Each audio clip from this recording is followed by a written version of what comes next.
Hi guys, I'm back. An intro song. I was like, oh, oh wait, I'm gonna be talking about femininity. Maybe I'll play something a little bit edgy.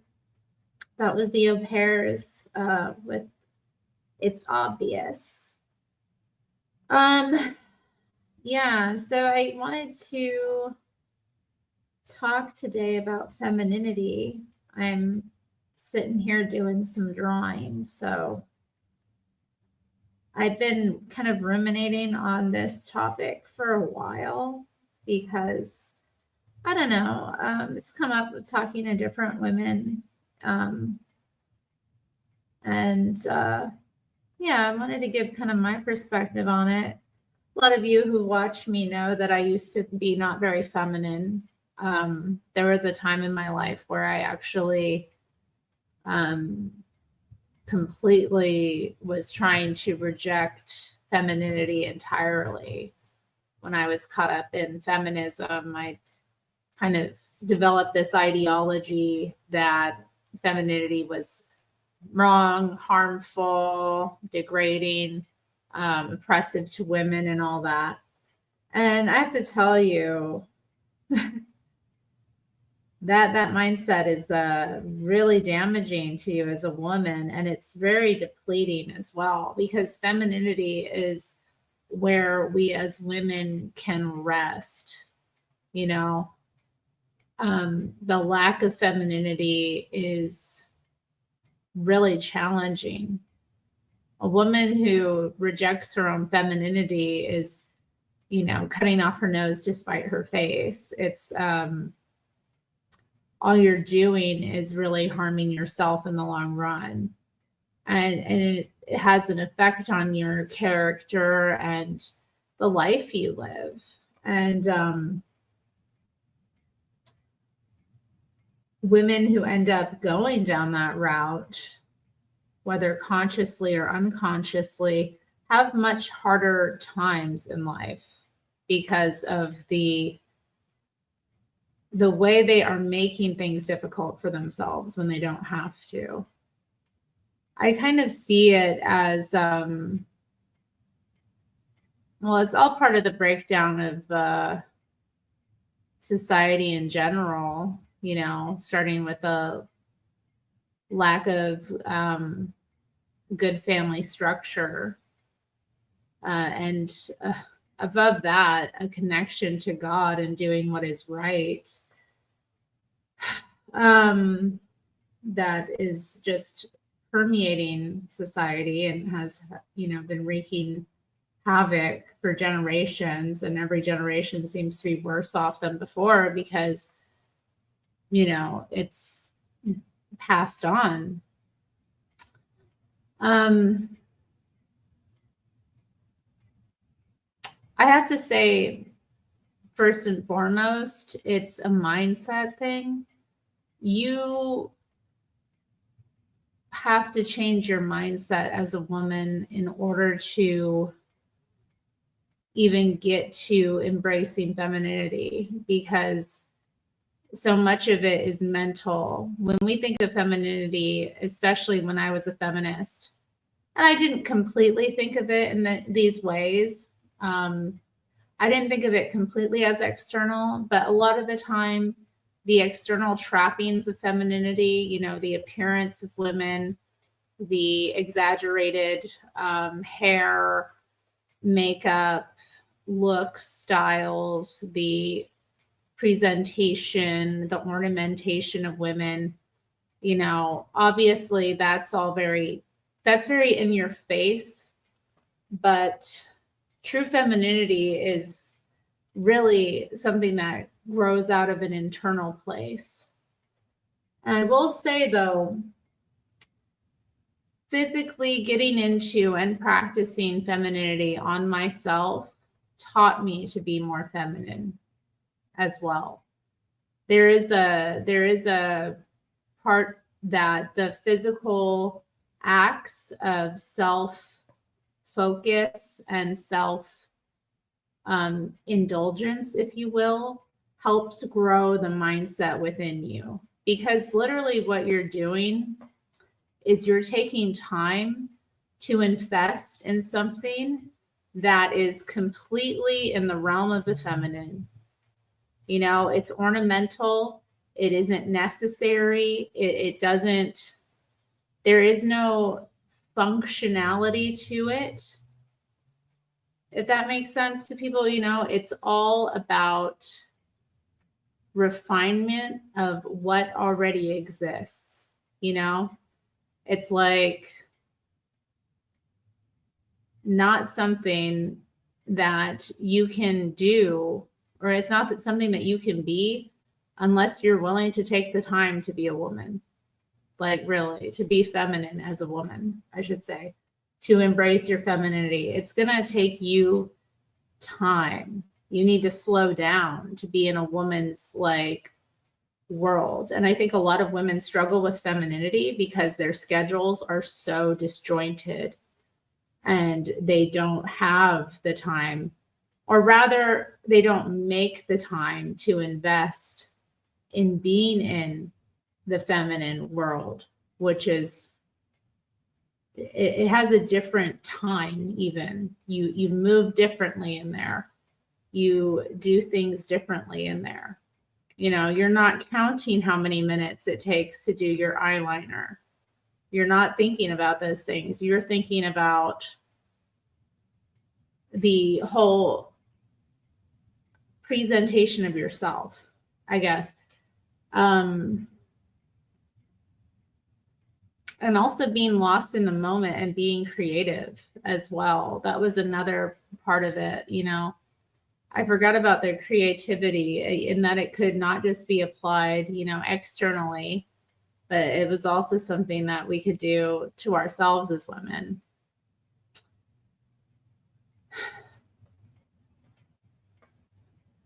Women who don't embrace their femininity, they end up really hardened, you know. And I don't blame a lot of them. You know, I've had women say to me, and it's so interesting because I've like had women I know be like, "Oh, you're so, I wish I could be more girly like you. I wish I could be more feminine like you." And like in reality, they are feminine. They just don't know. They haven't taken the time to figure out how feminine they could be. And they haven't done that usually because it's a survival thing, you know. A lot of women get into having to live in a masculine role in many regards in their lives. Women who, you know, shouldn't be doing that. So like it's important, you know, in life as a woman to really think carefully about that. Like, are you putting yourself in a masculine role in life? You know, are you having to take on that? And is it coming at the cost of your femininity? The reality is like femininity, it takes time and it takes money. It's it's not something that you can really access if you're in survival mode. You just can't. And that I think if anyone is in that position, you know, that would be the first step to cultivating femininity. You know, part of it is cultivating rest, you know, understanding your own frailty as well. I mean, women are so puffed up in this culture a lot of the times.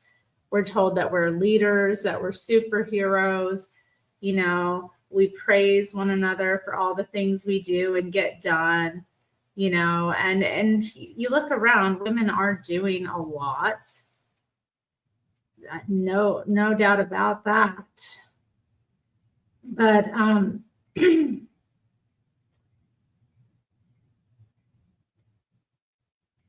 that kind of day-to-day struggle, being on top, you know, having to do everything, be everything, accomplish everything, win all the time, it wears a woman down. It really does. It deprives her of her rest. I don't remember Jamie saying that. Yoda, but okay. I should do a roll call. We have the boys in the chat tonight. I can see that. Jamie was the first. Good old Jamie. He asked me on a date tomorrow, guys. Do you think I should go? I told him yes, but I can always, you know, say no. But yeah, hi to Jamie. Seth, good to see you. Alexandria Collins, I'm not familiar with you, but welcome if you're still here. Mildly attractive snake pit, chat hard. Good to see you. This is the strange pit though. Hey, Crabby Turtle. Are you crabby because Joel Friday TV threw you into the ocean? And hello, Tartar Baby Yoda, Golden Roll TV. Anyone else? He says true femininity is submissive natural nature. Submissive natural nature.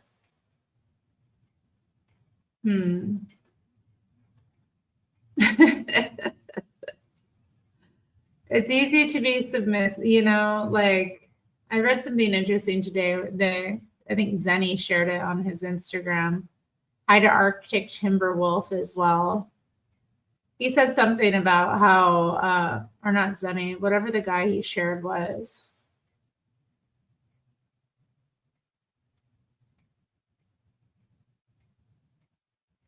You're all good. You're all good, Seth. You haven't been able to rest in your feminine, is what you're telling me. Dang.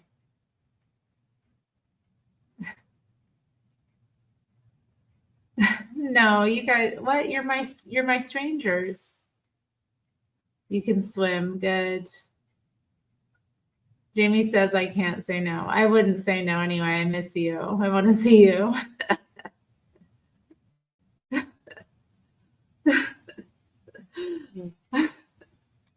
I've been missing you. It's like, oh.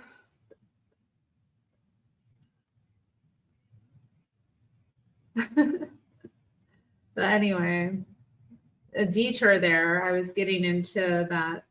Where was I? I suppose I'm rambling. What I will say though is like, you know,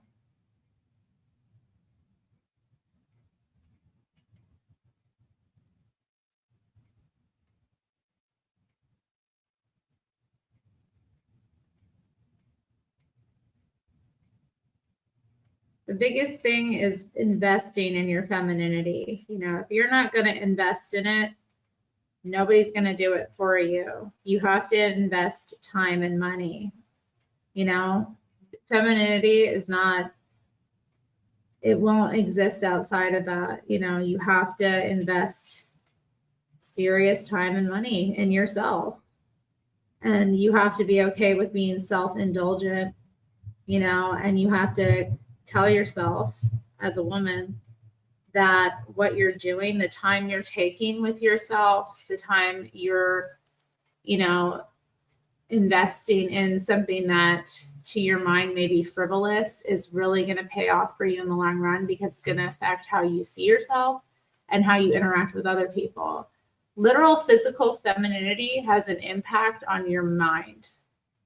So it's kind of like getting into costume. I don't know how to just else to explain it.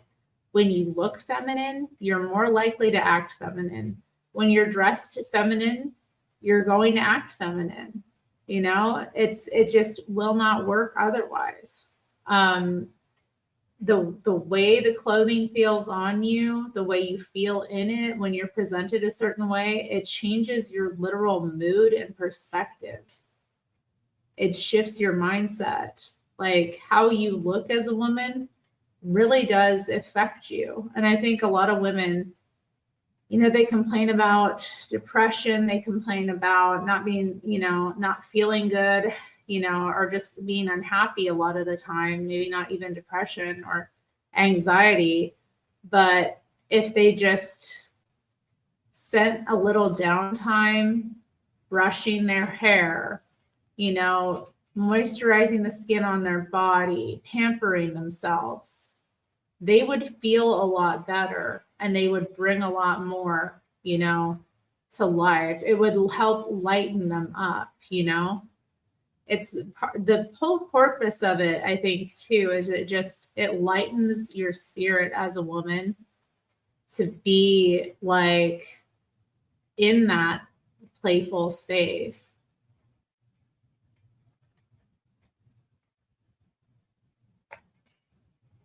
Anna's here. Shout out to Anna. Does that make femininity performative? Sure. Yeah, to a good degree it is. The same way that like masculinity is performative as well, you know. These are things we do, you know, that maybe aren't always intuitive, depending on like what we experience in life. Like for me, I was raised to be pretty masculine, you know. My dad did not like really feminine girls. Like he always like, it was so funny. Like anytime I had a female friend that was more like traditionally feminine, he really would like push me away from them, or like there would just be issues. I remember when I was really little, like he would always choose clothes for me that like, you know, I could play in and get dirty, even though I was more interested. I wanted to look cute, you know. Like I think there was a little bit of gender confusion for me because I didn't know how to be a woman. I didn't have a woman in the house like modeling femininity to me in any regard. My dad didn't know what he was doing. And so like, even though I was like, you know, I obviously every woman is naturally feminine. Okay, that can't be avoided, and every woman is feminine. But the degree to which your femininity is developed That's another thing. And a lot of it is down to like your childhood, your upbringing. Like I'm talking about, you know, I would have like little phases where I would get into different forms of femininity and then I would like drop it. This time in my life, I think the past, 3-4 years have been like the most consistent where I'm consciously, getting up and doing my makeup pretty much every single day, like whether I leave the house or not, getting dressed, dressing nicely, whether I leave the house or not. That has had a total, like, that's caused a total shift for me, not that I ever was like really, I always cared about how I looked to a certain degree when I left the house. Like my outfits would be coordinated to a certain degree, like I knew I had some sense of style, but like it really, the daily kind of intense habit of making sure that no matter what, I always looked my best. Like, that really affected me and my mood. I found that I became like lighter in my spirit the more that I did that, the more I was able to like kind of extend myself and be charming and more playful and kind of like let my personality come out more. I feel like before, when I was like really rejecting femininity, I was so tightly bound and wound up. I remember actually like having a vision of my spirit and feeling it like and seeing it, especially like as I was kind of coming out of like the intense feminist politics I had. I did have this like realization that I was bound and my spirit was hurting, like literally in pain, from the restriction of everything. Like, and there was being in this like kind of, the feminist world is so and can be so toxic. I just remember like so many times that I would be like having other women approach me to criticize me over nothing, you know? So, just the private kind of like intense discussions about like how problematic you are and how you're being. And I like, when I finally kind of like woke up from that and kind of just started taking my eyes back onto myself and investing all that time in like how I looked and, completely going in the opposite direction of where I was before, I like felt my spirit getting lighter. Like I felt myself getting like more open, if that makes sense. So now, like, I feel so much more capable to, handle social situations, for one, gracefully and like lightly without like really caring, obviously now, whether somebody's offended by my opinion or not. Like I'm so much more able to be genuine, even though like I felt I was genuine before, like I wasn't, because there was still all that like self-censorship and that restriction. And you know what? Restriction itself is really a masculine thing as well. Like that level of control is not, it doesn't, it's not, it doesn't exist in the feminine realm. Like the feminine is able to work with whatever is happening. It doesn't, well, not whatever is happening, but it's able to adapt and move and be kind of influenced. It doesn't like, it doesn't break if it's, bent, if that makes sense. Women being critical. Let's see. Let me catch up with the chat. Okay. I was never a tomboy, Yoda. I never claimed to have any gender confusion. I've always known I was a woman.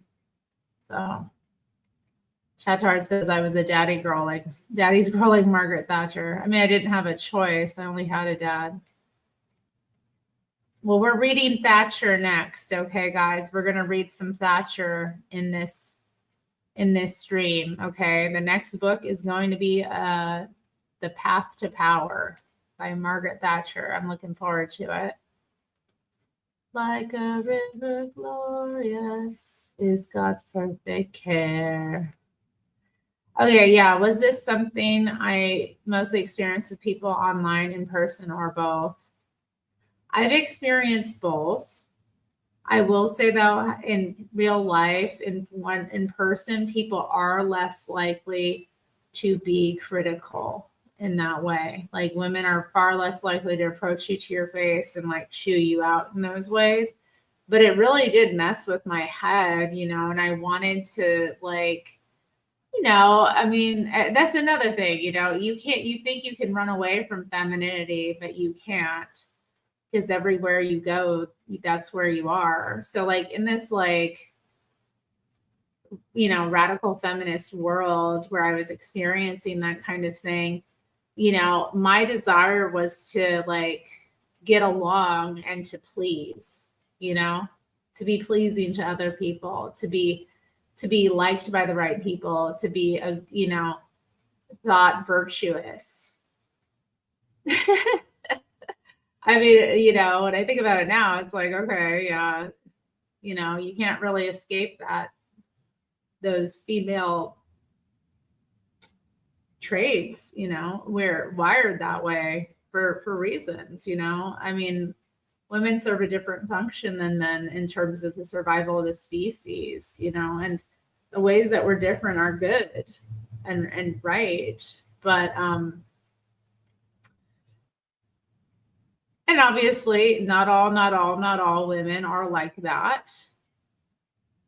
Women can overcome that for sure, and it's good to overcome that, but you're not going to overcome that if you're like, I don't know, you're not going to overcome that if you're like not embracing your own femininity. You're not going to overcome the negative aspects of femininity if you aren't letting your own femininity grow. And that's the other thing about it. It's like, it's the nurturing aspect of yourself coming out. You have to nurture it in yourself. It's not gonna, you don't go from being like, you know, really unfeminine to being like extremely feminine in a day. It's a process where like you're growing, you know. That's what I saw for me too. Like I didn't have all these realizations come at once, although many times in my life, I have had those wake ups where, you know, a bunch of stuff comes to me at once. And that's what happened when I kind of like diverted from the radical feminist world, where I was like, okay, I have to be done with this, because this is like wrong. I mean, ultimately, like, this is wrong. This is not the truth. I'm not living in truth. I'm not walking in truth. I got to go. I'm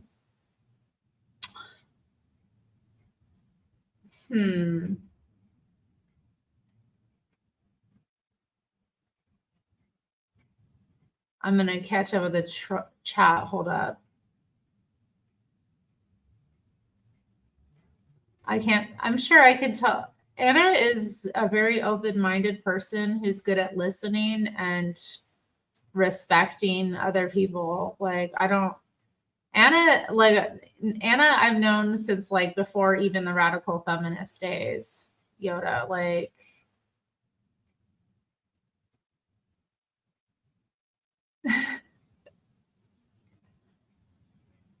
yeah, I agree. I know. Well, yeah, people love being critical. And they love assuming negative intent. And I was the same way as well.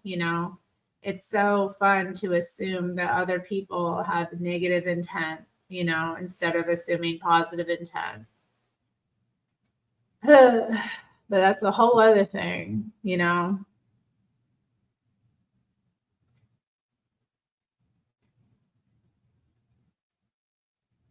Is Chase? Oh, what up, though, Chase? Turns out what comes before the wake up call. I guess that is true. I mean, if you always knew what the truth was, you don't need a wake up call, do you? Oh no, I dropped my pastel. Hold up. That's not good. Where did it go? Excuse me, y'all. Oh, it's right there. Pardon me as I do this.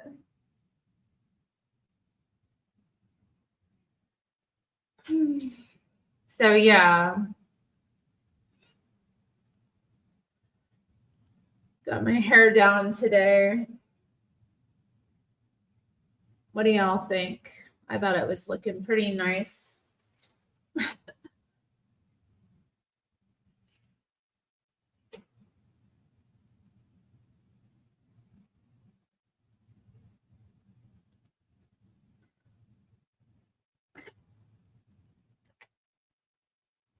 I know. I'm sorry. I know, Jamie.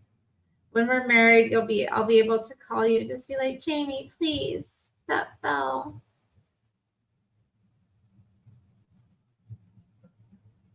I'll be able to embrace helplessness.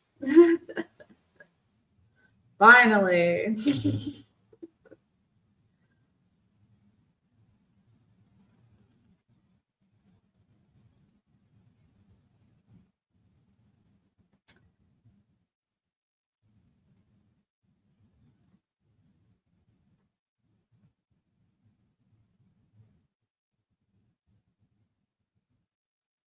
I remember, I think it was, let's see.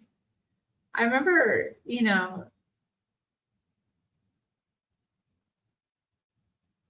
just talking about femininity and the way it restricted women's bodies and our movements when I was a feminist, like, and to a degree that is true. Like, if you have, fake nails or long nails on, you're not going to be able to do certain things, physical things. It makes, certain types of labor more difficult for you.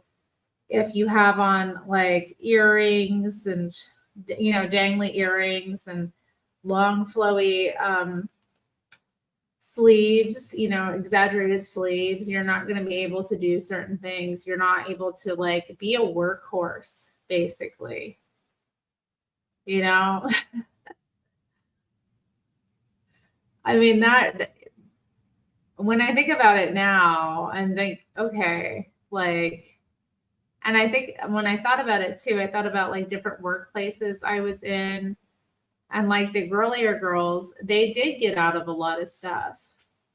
And in my mind at the time, because I was just trained to be like unfeminine,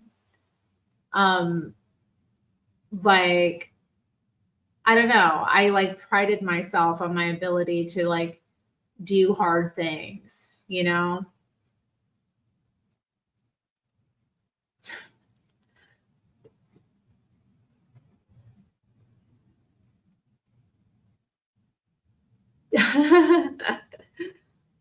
Aw, that's sweet. Chatard wants to make white babies.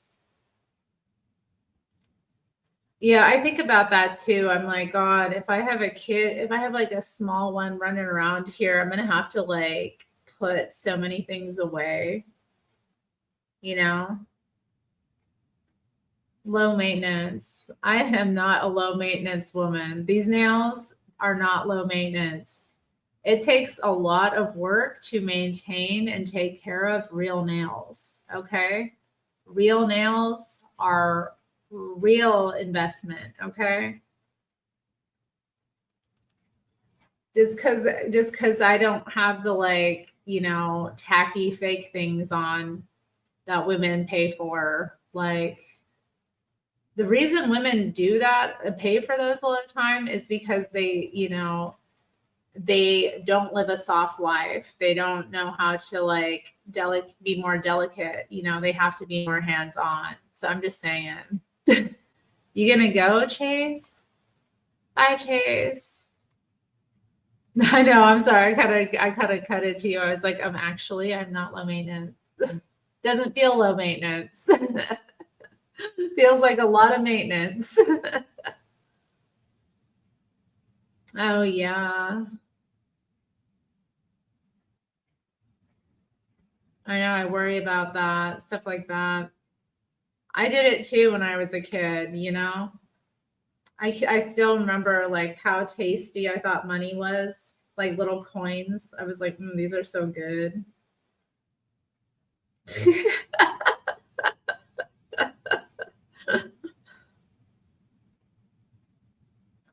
Yeah. I don't know. I type all day too.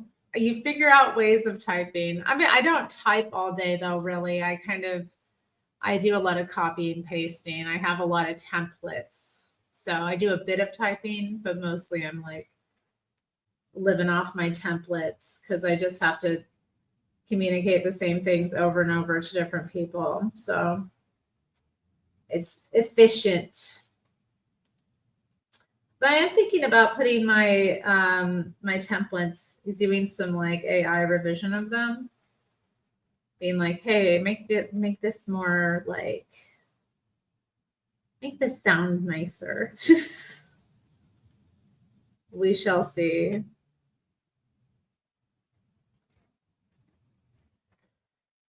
We shall see. So you know what? Hey there, Zealots Den in the chat. Ooh, you ate the Christmas lights. That's not good. What up, though, Latin and Cali? Good to see you. Well, anyway, I think I've blabbered on enough about this topic. If anyone wants to join and share their thoughts, you're welcome to. We can talk about more about it, especially like ladies in the chat. We got a few.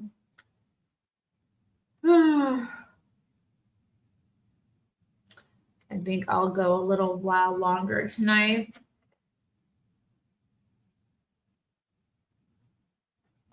Ooh.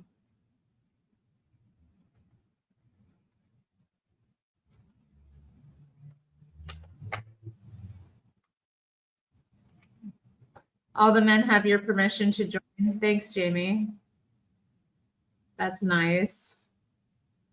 Oh, this one's working nice. Hi, Anna. Hi.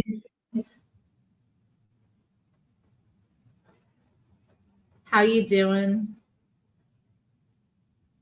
Tired. That's fair. Oh, we got another lady joining. Right on. The call for the ladies was answered. Yeah. Thank you, ladies. I appreciate it. Hi, Anna. So you mentioned how all your nails and like earrings and stuff have to go when you have kids. Yeah, so it depends what kind of mom you are. It looks like you're probably gonna be a chill mom, but when when my firstborn was born, I was like freaking out and panicking, and I don't know why. I'm sure it was the hormones, but I felt like I had to do everything super quickly, and for some reason I would get really anxious about like changing him and making sure everything was perfect, and then he would cry and that would freak me out. And you can like scratch them if you're doing things too quickly. Yeah. So I was like, I can't take that risk, so I had to cut my nails. If I were a cool chill mom, I'm sure it would be different. But it was, so I had to cut my nails, and then they always love the earrings and they pull on them really hard. so I had to stop wearing earrings. Yeah, I remember doing stuff like that when I was a kid. My poor grandma.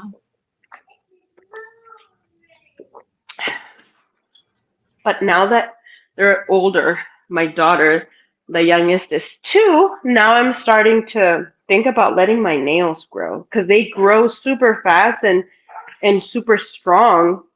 So like if I wanted to have long, beautiful nails, it would only take a couple months. So I'm probably gonna do Right on. I support that. that. Not too long, obviously. Yeah. The older I get, also like the classier I notice myself veering more towards like the nudes and a little bit more tamed. Hmm. When I was younger, I loved all the glitter and color and stuff.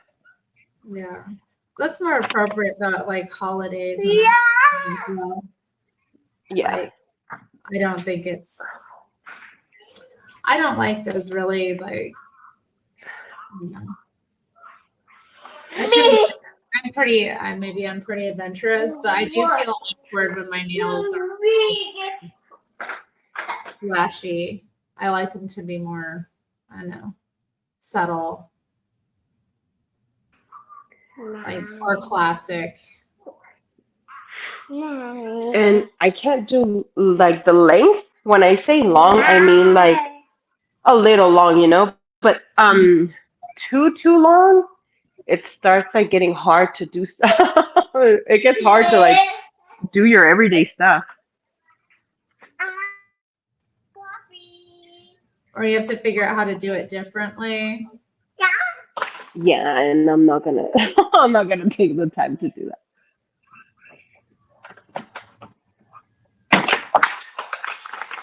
Yeah, it seems like a kind of Oh, like sorry, an go ahead. investment of like time and care.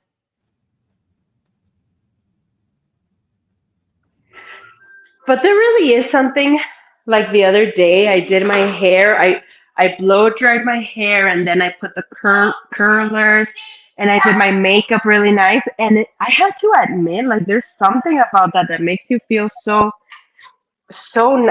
feminine. It really does. Well, at least to me, it really does change the way I feel big time.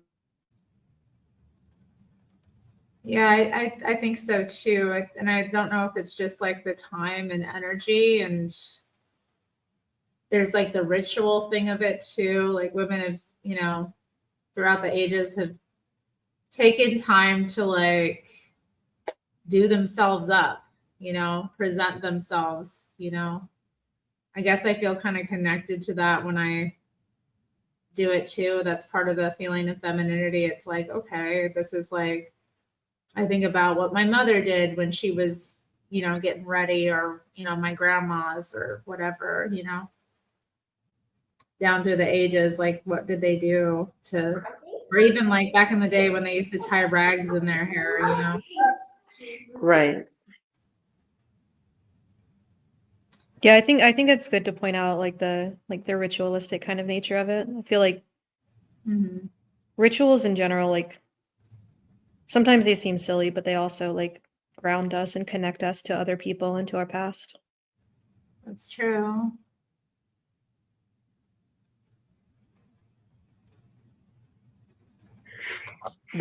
Have you guys read that? Oh, Esther, the book of Esther in the Old Testament. I always find it fascinating how it explained how Esther got ready to meet the king. Mm-hmm. And if you were going to go meet the king, it would take you would have to be a year in like washing and lathering your body with oil and shaving. The Bible actually says womanly shaving like stuff, rituals or whatever. I was shocked when I read that. I was like, what the heck? That was like thousands of years ago. And they were talking about that. I was like, wow. So I thought Yeah. that was interesting. I mean, in the ancient world, women shaved like, well, men and women shaved like their bodies, for different reasons. And it was usually a mark of civilization too. Like the more civilized or advanced the civilization is, the more you see that kind of grooming of like men and women, but especially women. Like the more money they had, the more opulence, the more like power, the more ornamentation and time invested in like the appearance. Yeah, and I can see why the apostles would be like against that because I was reading, I was a little bit studying a little bit the other day the verses that say, that women, I think it was Paul that said women shouldn't be braiding their hair. Oh Um, yeah, we go in church looking too fancy. yeah, and with pearls and gold rings and stuff like that. Yeah. And I'm like, I understand why they would say that because obviously it feeds the ego big time. Yeah. I'm doing laundry. I'm filling up the washer. And good for you. I'm just sitting here drawing. And I this, wonder to what extent the shaving in ancient times was to deal with like lice and stuff. I think that. Ew. Probably a lot to do with it. Yikes. And people often wore like wigs and stuff too. Like they just would shave their heads and wear like weird like hats or wigs.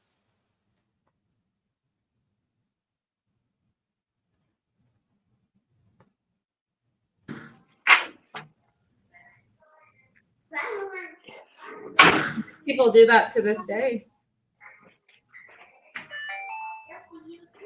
Yeah.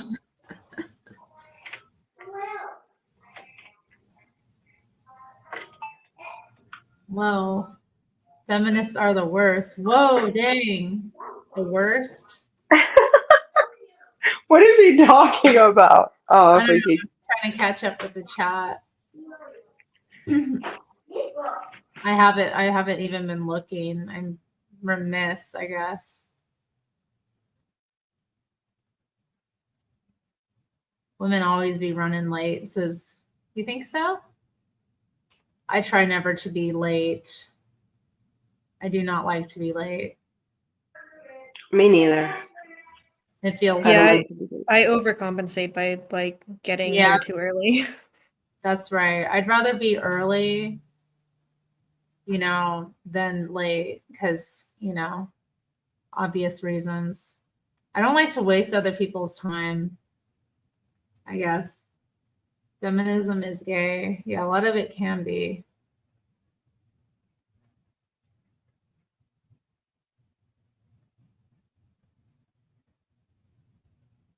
Feminists are responsible for so much misery for women themselves. It's like that saying, play yourself. I don't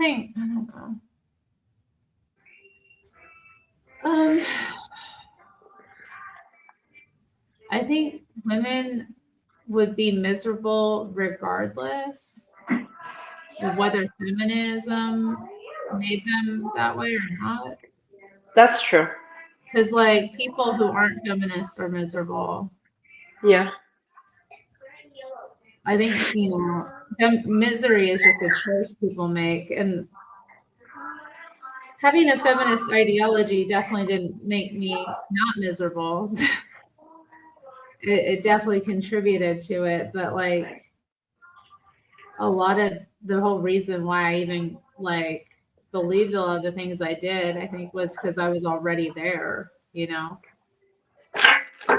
Like, I was already kind of looking at the world through a certain way or a certain frame. So, I already thought things were really bleak and awful. And so that was all I saw. So that was like what I became.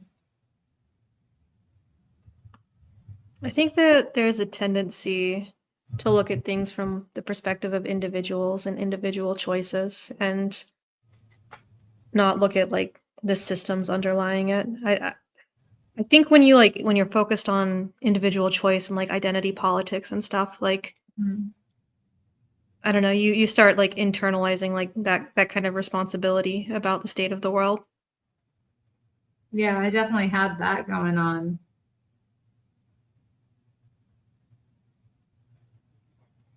Even though at the time I wouldn't admit to it.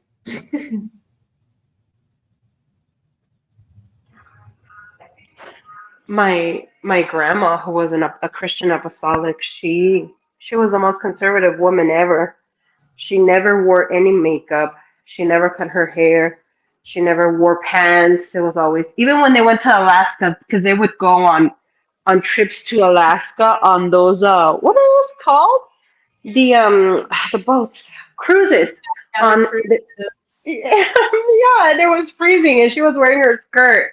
And my grandpa was like, "Are you insane? You have to put on some pants."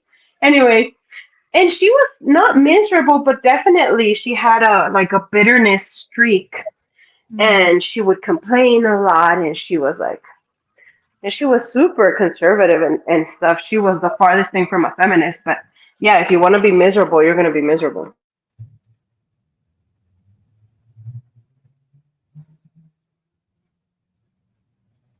Yeah, that's interesting. Yeah. A lot of people just choose it because it's I don't know. I think a lot of people think it makes them virtuous, like that's their cross they're taking up, you know. Oh, I'll just be miserable, but like we're not supposed to be miserable. Like we're supposed to have joy and like be lighthearted.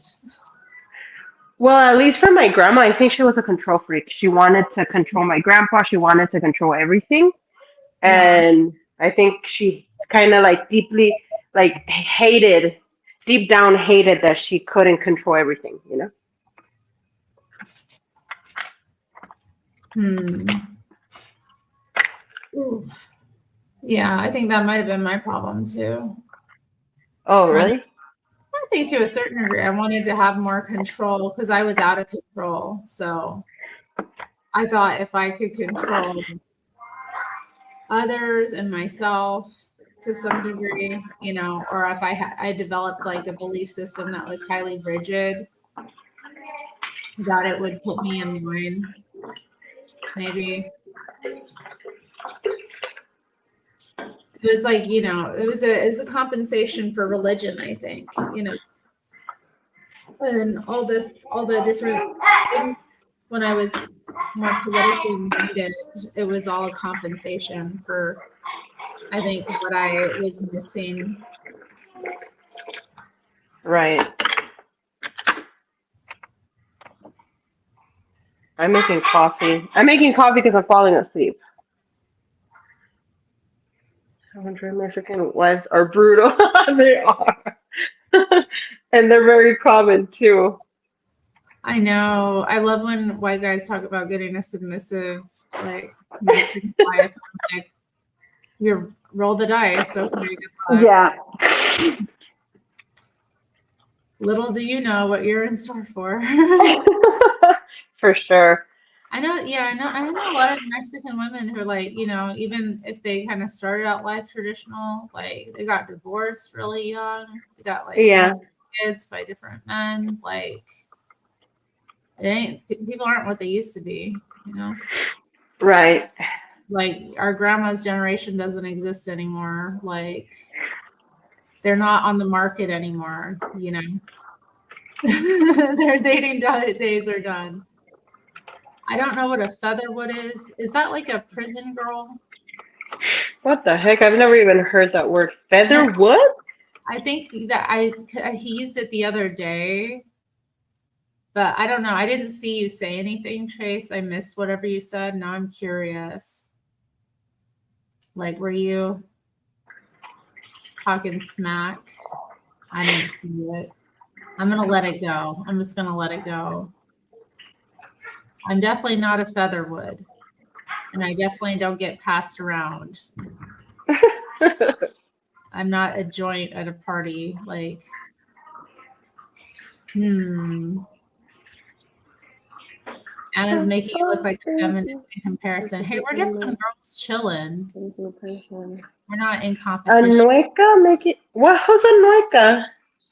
I think you just met Anna.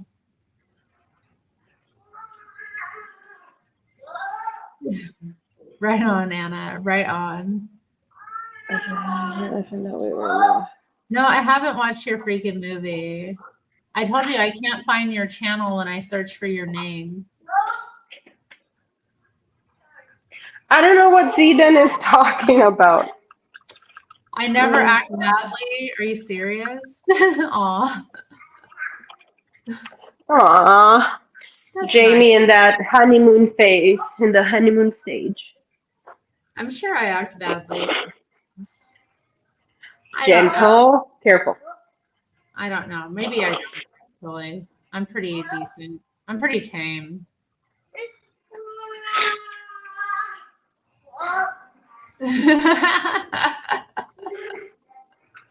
Yeah, what is a featherwood? He's called Chase because he's chasing the white dragon like a mug. Dang. I'm not a hater. I want to see your film. I need you to send me the link. That's Galahad, right? Have my Instagram. Send me the link. I will watch it. I will watch it on stream. Okay? I will expose it to multiple people. I will watch it. But I need you to send me the link. Please. Please. Thank you. What's a peckerwood? Oh, it's a white girl that only gets with peckerwoods. Is that a term for blacks? What's a peckerwood? I think it means black people. Is this a bad word? Should I even be repeating that? Probably I not, don't huh? know if it's like a really bad slur. It's not the N word. Baby, how do you count? Oh, already. Show me how you count. 1, 2, 3, 4, 5, 6, 7, 8. 9, 10. Yay! Good job. Nice. She's counting to 10. All right. Shout out to You're Gal. so Who sent adorable. me the link. Yes. Yes. I can't wait to watch this.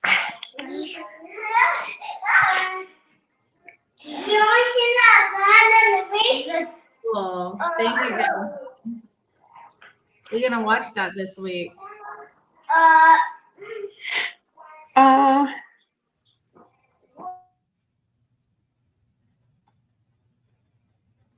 Oh, it's a white guy in the penitentiary?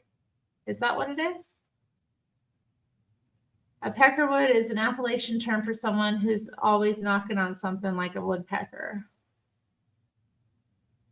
Okay, I'm getting different. It's on Wikipedia. I think that's probably right. What Okay. Arctic Timberwood I said. was just a promiscuous fellow.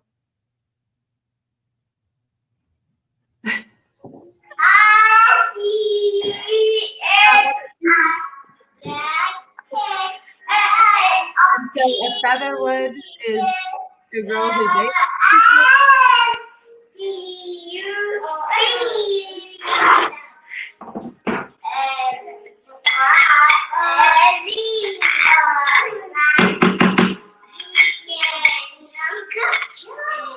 Good job. Good job.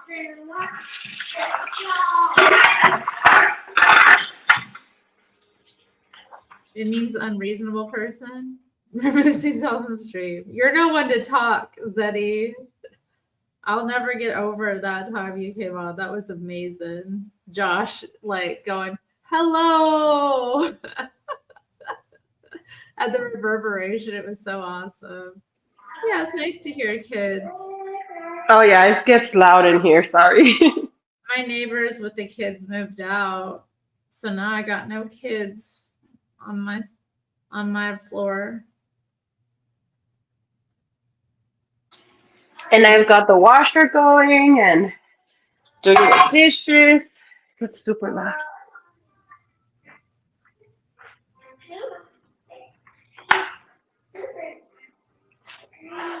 And I'm about to start cleaning some beans because I haven't cooked any beans in a long time. What kind of beans? Just pinto, your typical Mexican beans. But I do. I still make them the way my mom taught me when I was 13. You grab your beans and you get a little handful and you look for rocks because sometimes they have little pebbles of dirt and stuff. And it's tedious and it takes forever, but it means that your beans are gonna be like super clean and beautiful and delicious. Yeah. So that's what I'm doing. Break your teeth on any rocks.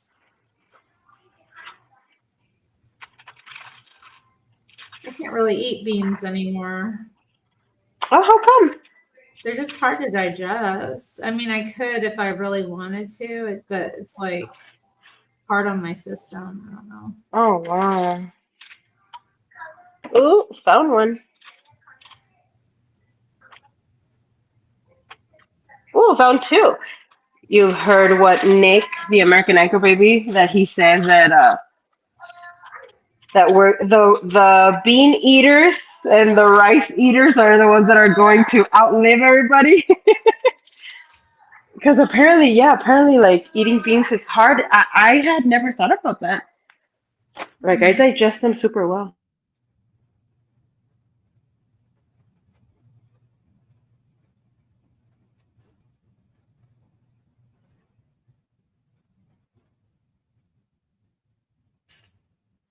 Sometimes I guess I could eat like lima beans. Those aren't too bad.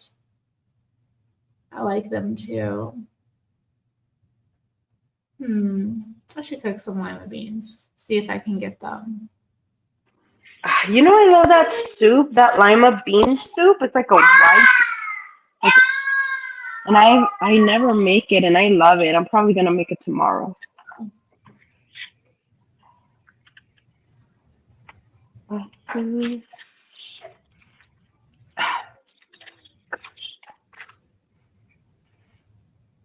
Don't call them the musical fruit. Yeah, Arctic Timberwolf.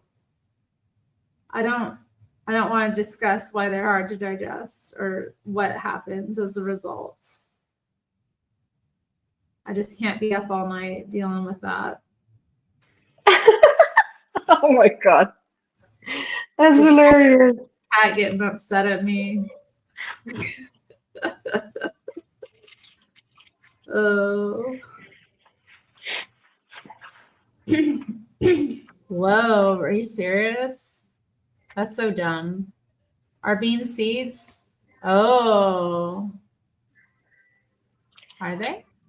Okay, Chris, you shouldn't be talk. You ate a whole pizza the other day. You're one to talk about eating beans. I think he's gone hard carnivore recently. He says he's Oh eating raw god. meat for God's sakes. Like he's Okay, eating it. relax. Why are humans like that? Why He's can't you just Yeah.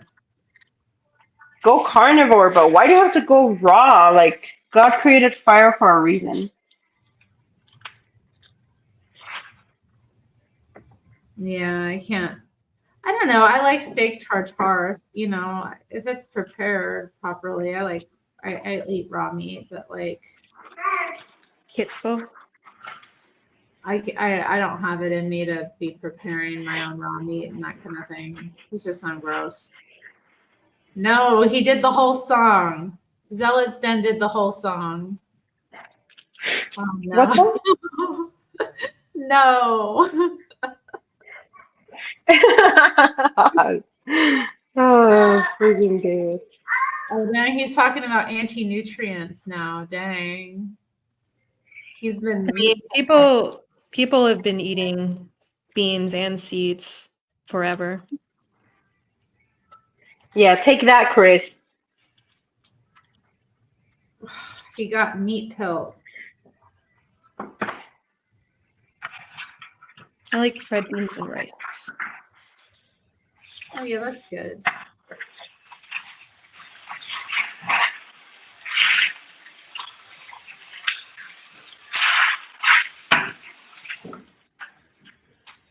Where's my bowl? I bought the most beautiful bowls years ago, like 3 years ago. They're the Martha Stewart. I'm pretty sure I've said this before on all these. They're Martha Stewart, and oh, they're so beautiful. They make me so happy every time I use them. They're white with like light pink. What flower is this? Not a gardenia. It looks like a rose. It might be a rose. No, I can't think of the name. Anyway, I love Oh, my bowls. good. Oh, you like the mini eclairs? Yeah, those are good. That you get in the freezer section? Right on. I'm watching my neighbor's cat right now. Like, he's not here. I go into his apartment and like feed him her, you know? And he left me a note like, oh, hey, there's ice cream in the freezer. You can have some. And I opened it up and they were like peanut butter ice cream bars. Peanut butter ice cream bars. You know I ate one of those. Oh, you need the link? I thought, oh, I guess I didn't pin the link. My bad, guys. Sorry. I was surprised. I was like, this is weird. Normally a bunch of people join. I know. I was kind of like, it's kind of nice. It's all ladies. But I was like, I know the guys want to get in on this and tell us about how to be women. Yeah, guys, come and tell us how to be great women. How to be women right, fellas. I know Chatar's got some opinions. I'll get in there and we don't have to keep it all ladies. Come on, get in here. I shouldn't be talking. I'm always talking smack in the chat to Joelle and Hank and stuff. So Well, yeah, but it's fun. it is fun. Like, because a lot of it's just teasing anyway. Yeah. I don't mean half of the stuff I say. I know. I'm like, just act it out for fun. Careful. Chris does not know how to be a woman. Dang. Any guys in the chat? What about you, Trevor Yoda?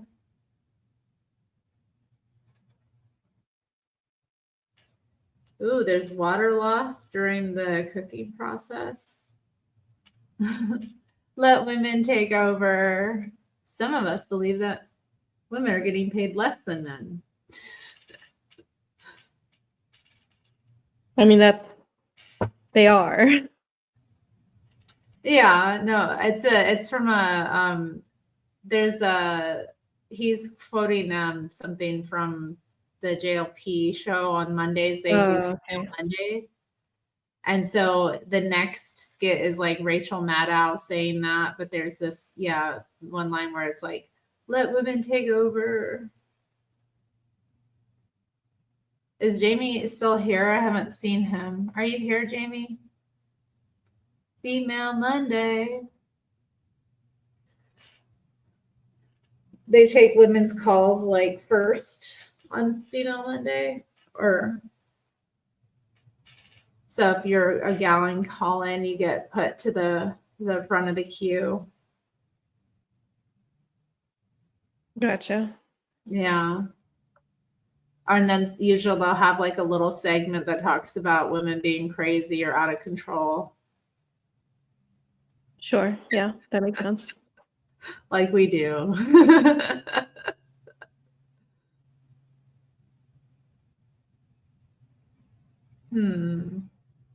You're blocked everywhere, Zenny? Oh, dang. Zenny got... Why? What did you say? I forgot what you said. Oh, you didn't wish Joelle's marriage well. Is that right? Oh, yeah, I'm planning to play it on the outro. Thanks for reminding me, though. Oh, hey, Chatard's here. Yo. What up, Josh? How's it going? All right. How y'all doing? Good, you know. Where are you at Tell me, tonight? Belly. Huh? Where are you at tonight? North Dakota. Ooh. Dark out here. See the truck stop? Y'all want to see the truck stop? Yeah, beautiful North Dakota. Beautiful. Big sky. Well, not, no, Beautiful. Montana's big sky. Oh, that's right. Yeah, it is. Looks. Tell we, Belly. Isn't that a great nickname? Yeah. Shout out to Zealot. Shout out to Zealot. Zealot Zone. Yeah. I'm a feminist. You're a feminist? I'm on Anna's team. I'm a feminist like Anna. Cool. What's up? We're here to double team you. Let's tag team her, Anna. Okay. All How are you right. combating patriarchy? Down with the patriarchy. The future is female. I used to make What you gonna do stickers about it? and I would put them up around town. Handwritten. Nice. Isn't that sweet? Really? Yeah. Little did I know it would be horrible.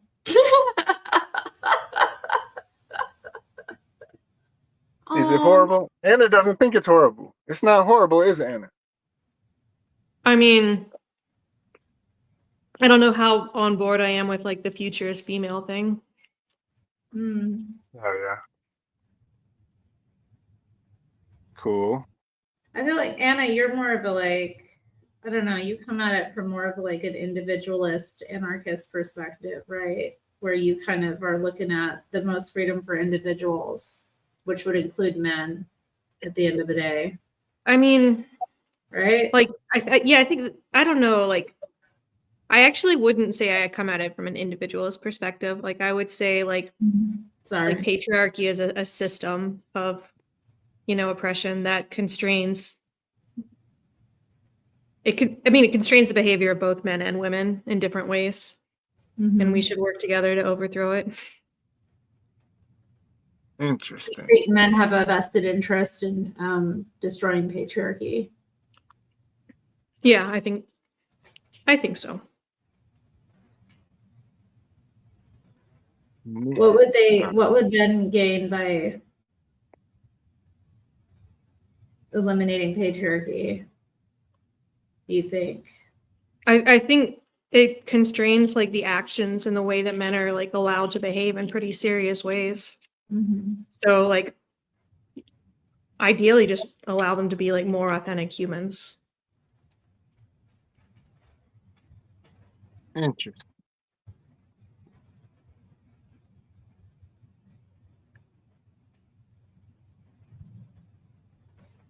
I've kind of like my whole perspective has shifted to where I think like I don't know. I did a call with like the anchor baby about this before too, where I was talking with him about how I saw that like I was seeing patriarchy as like God's order and matriarchy is like the animal order. Like so the more matriarchal society becomes, the more animalistic we seem to become because men aren't like they're not taking responsibility for everything. So it's causing them to not, because they don't have the same level of, they don't have the same weight put on their shoulders. It's causing them to like become degenerate.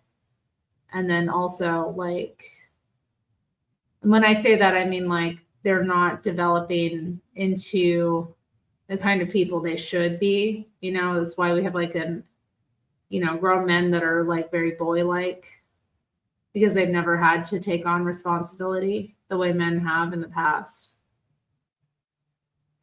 So like I see it as like patriarchy brings out the best in men and women. But yeah, I know.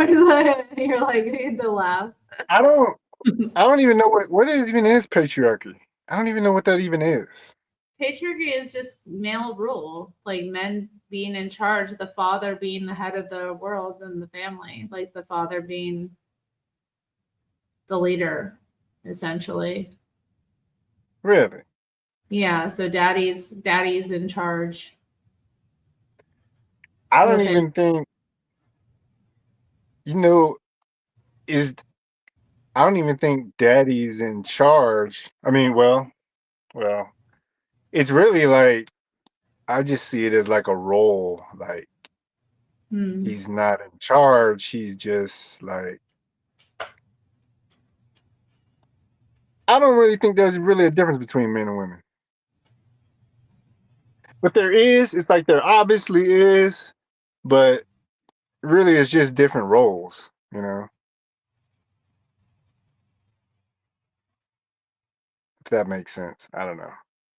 Well, Yeah. like roles grow I out mean, of like material circumstance to a certain degree because of the way men and women's bodies are different. Right, right.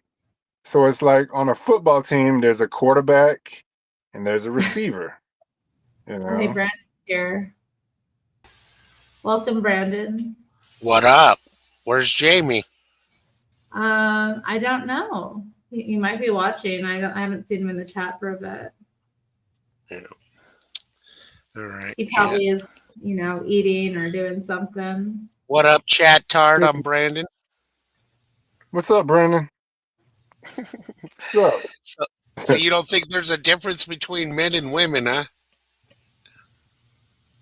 I think it's Honestly, okay, there obviously is. There obviously is, but it's like you're really not your body. Are you your body? yeah. I mean, you I are dig your angle because no, you are not your body. Your You're soul not your body. is you Right. that is someday going to leave this corrupt flesh behind. And okay. see, I don't even know what a soul is, really. Yeah, that's maybe a metaphysical difference. I don't believe in a soul. Well, as far Right. as I mean, just because you don't believe in something doesn't mean that it's not true or not real. So that's where Sure. according to the Bible, when God breathed into Adam's nostrils, he became a living soul. So that's Right. where, yeah, there's So yeah, I mean, it's not something we're going to agree on because we have fundamentally different metaphysical positions. so Me and Anna don't meaning believe that in you God. don't believe in the Bible, I'm gathering. Well, I No, I don't don't. think that you can't come to some kind of like mutual understanding just because you have different metaphysical positions. I mean, patriarchy could be argued for Well, I different. mean, I disagree that we're not our bodies. Like our self is an emergent property of our biological function. Right, but when he says that, I mean that he's basically saying the distinction between men and women isn't like really that important, because the physical aspects of who we are aren't as important as like our character and who we are as individuals, the soul.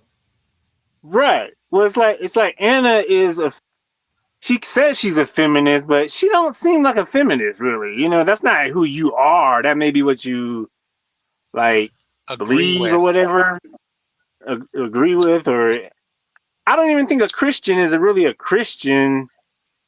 You really, that's not who you really are. Well, That makes Yeah, I mean, sense. I wouldn't like Sorry, go reduce ahead. my identity to being a feminist, certainly. Right. Yeah. Or a but Christian or not a yeah. Christian. Go ahead, Brendan. I was just going to say, I mean, there is, ways to prove that there is a soul. I don't know if you're familiar at all with any of Gary Abernathy's work.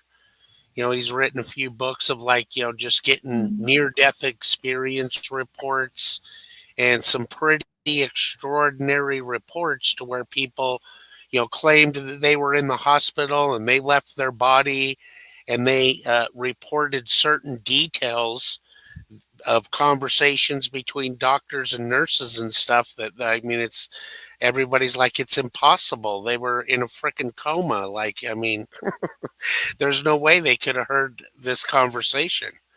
So, a lot of verifiable facts there. And then also, I mean, if you've ever examined your thoughts and realized out of your own thoughts, boy, that's a stupid idea. I'm going to reject that idea. You know what I mean? It's you Are you that's trying to prove? Are you trying to prove that to us right now? that Seems we like do have a soul. Yes. you're so, but you are you. It's like you. It seems like you're. This is what Christians do. It seems like they're trying to impose that on everybody else. Because like Anna just said, she doesn't believe there's a soul. So now it's like, are you trying to impose on Anna, or you just want to let her believe what she want to believe?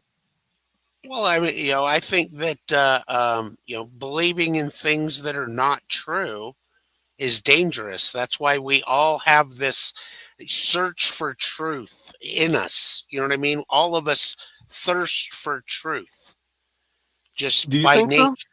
I do. That's why I people don't. cling on to certain beliefs, especially when it resonates with them. And that's where, the Bible even says, your heart is desperately wicked. Who can know it? That's our problem. You know what I'm saying? And I'm never gonna take like near death experience testimony as actual evidence. Like the brain is like trippy as hell, especially like if you're in your death throes. Like it's just that's not like a falsifiable claim. Yeah, sorry, I I was think. reading Arctic Timberwolves.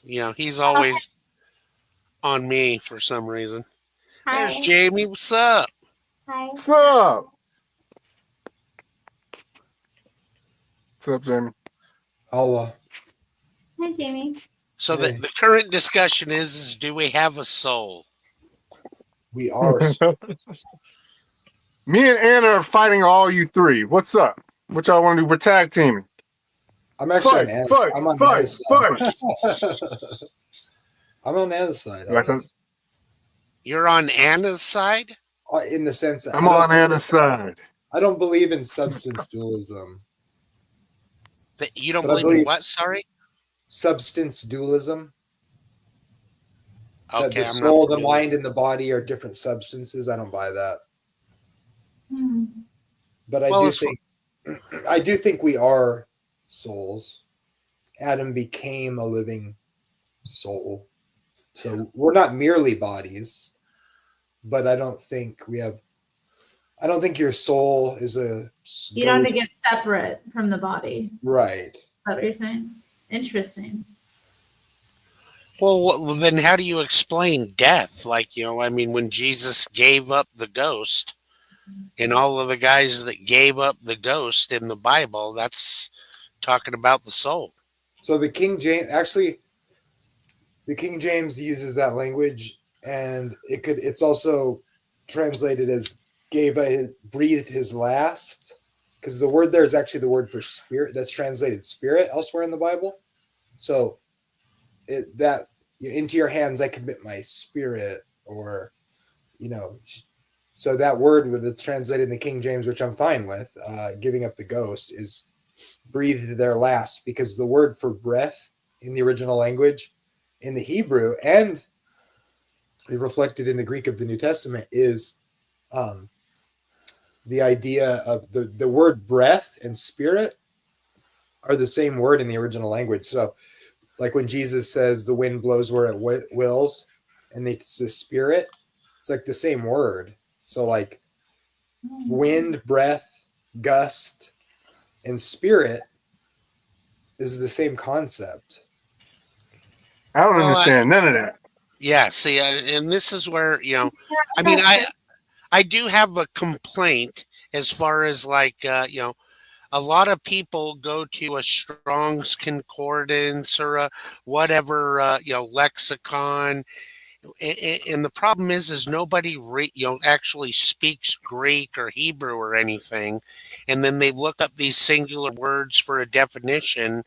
But in Hebrew and Greek, a lot of words are similar to like the word live or live.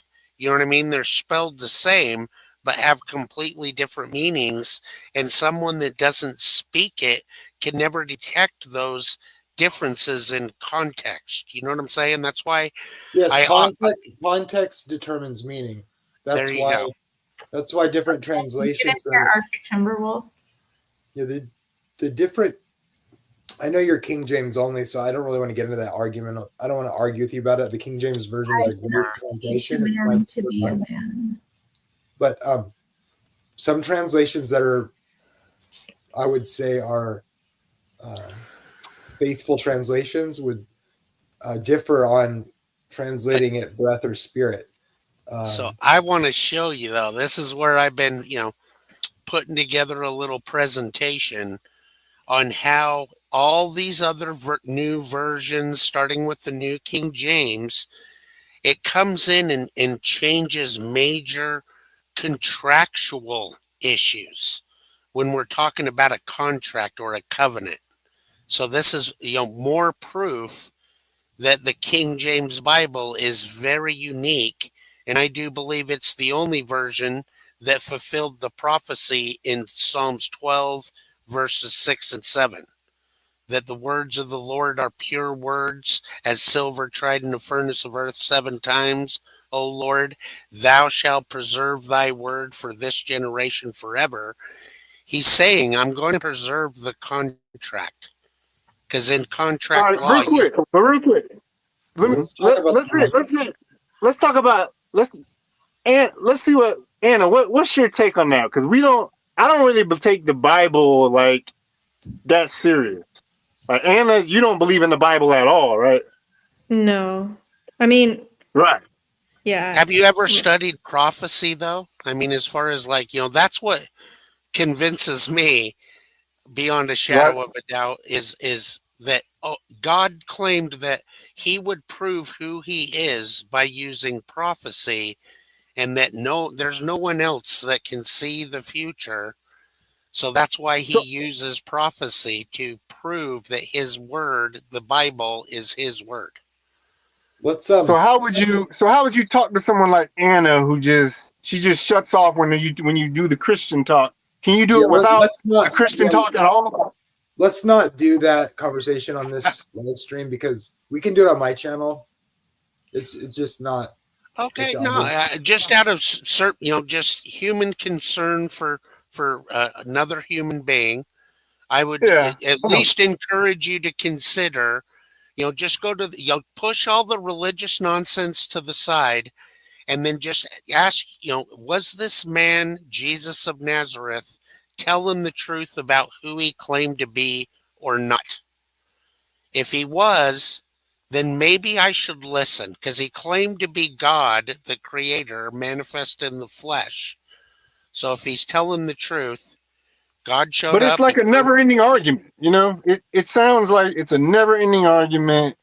There's a bunch of different denominations, and it's all set up to just divide us. And it's like, You're, right, look, you, Anna, right but now, you, Anna but you, feels like she's being left out right but, now because okay, she's well, not I'm into not. this. I mean, I You I'm will can't. fine. absolutely, yeah. I will drop it. All I'm saying is, I am not into religious nonsense.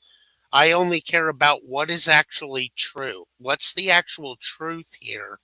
And that's why when I read the Bible for myself, that's when I realized every one of these religions is full of crap. They're none of them are doing what the You mean Lord the tells different us to do. denominations? You mean All the of it. different denominations? Yeah, Mormonism, they have a totally different Jesus than the Jesus of the Bible. Jehovah's Witnesses, totally different Jesus. All Catholics, totally different Jesus than the Jesus of the Bible. There's Oh, major so you're differences. non-denominational. I'm just a King James Bible believing Christian. I follow what the Word Oh. of God says, not what You're a some Baptist. pastor or pope or any religious retard. I'm You're a not Baptist. into that. You know what I'm saying? Okay, interesting. You're an Interesting. I thought you was yeah, he's an independent fundamental Baptist sort of guy, it seems. But I know you don't I'm like just labels. That's fine. I follow doctrine. I'm into common law and constitutional law. That's why when I examine the Bible through a legal lens, man, you're going to see a whole new layer that will just blow your mind. You And can't it's, understand the New when you, Testament if you don't understand that, in my opinion. But let's move on. I mean, you can talk about whatever you want. I mean, I don't think we're just.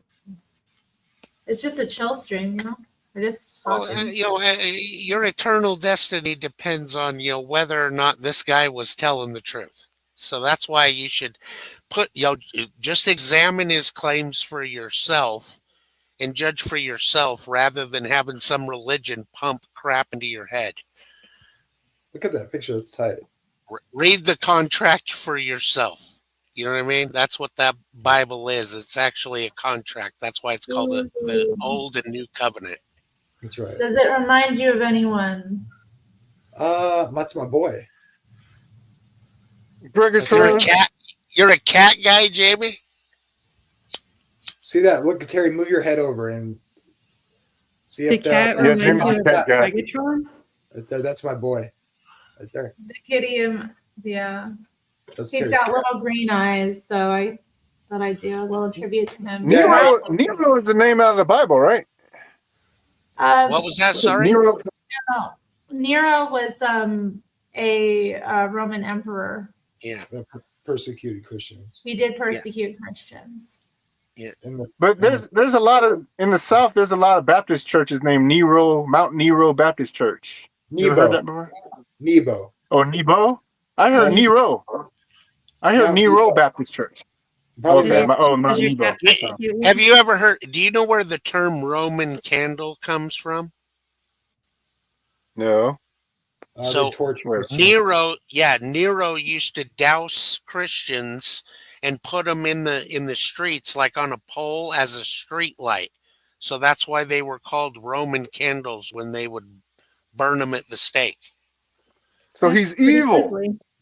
He was very evil. Yeah, he was He way. married like a 10-year-old boy or something, didn't he, Terry? Well, that was.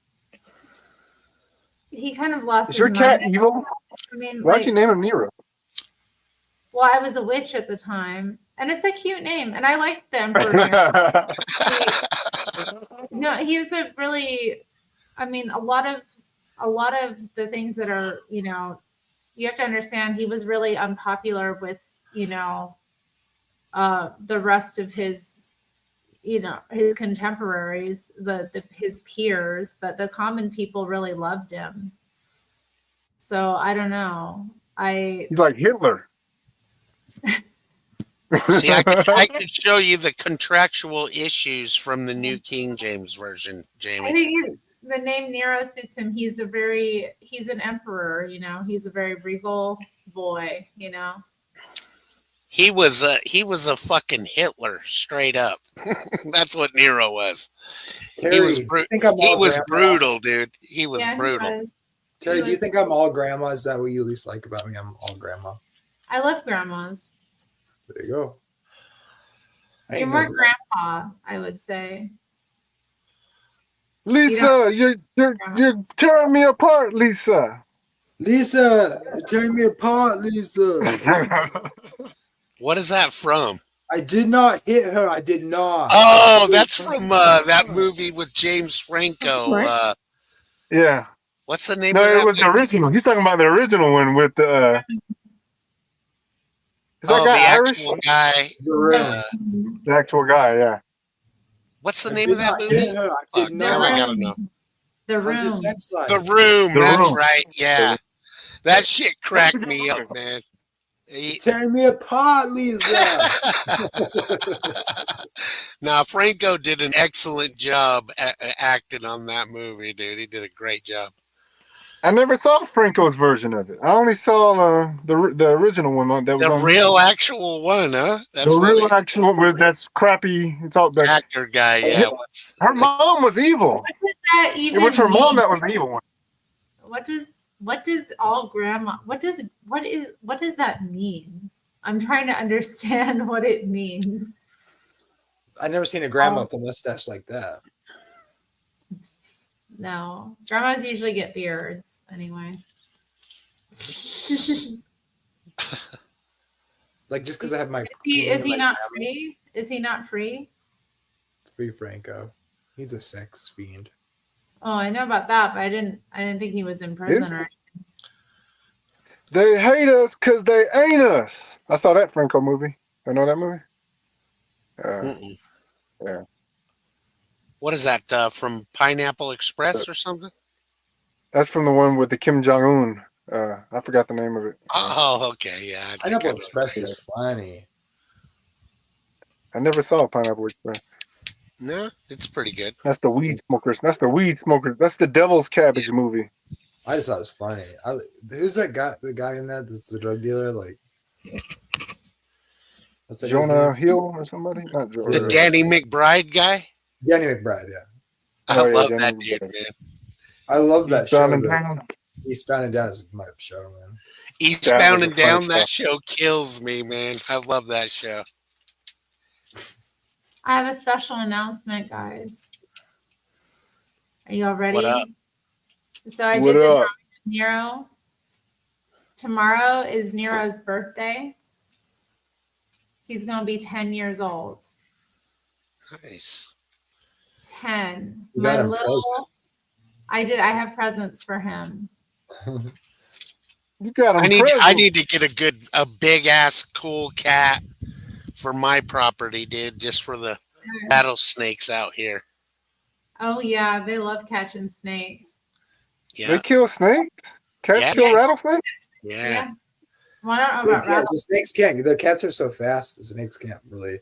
The cats can handle. Yep. They them. just claw them right in the back of the head and they're done. Snake lunges at him. The cat's like, What are you doing, dummy? they're Yeah, faster than that. Yeah. It's cool. It's To fun us, to it's watch just a like, cat yeah. like kill a snake too, because like how they play with it, and the snake just didn't know what it was in for.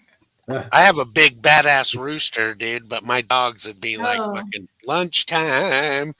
But yeah, I wish I could let him roam around because roosters will fuck up snakes too. Yeah, thanks guys. Send him all your like birthday well wishes.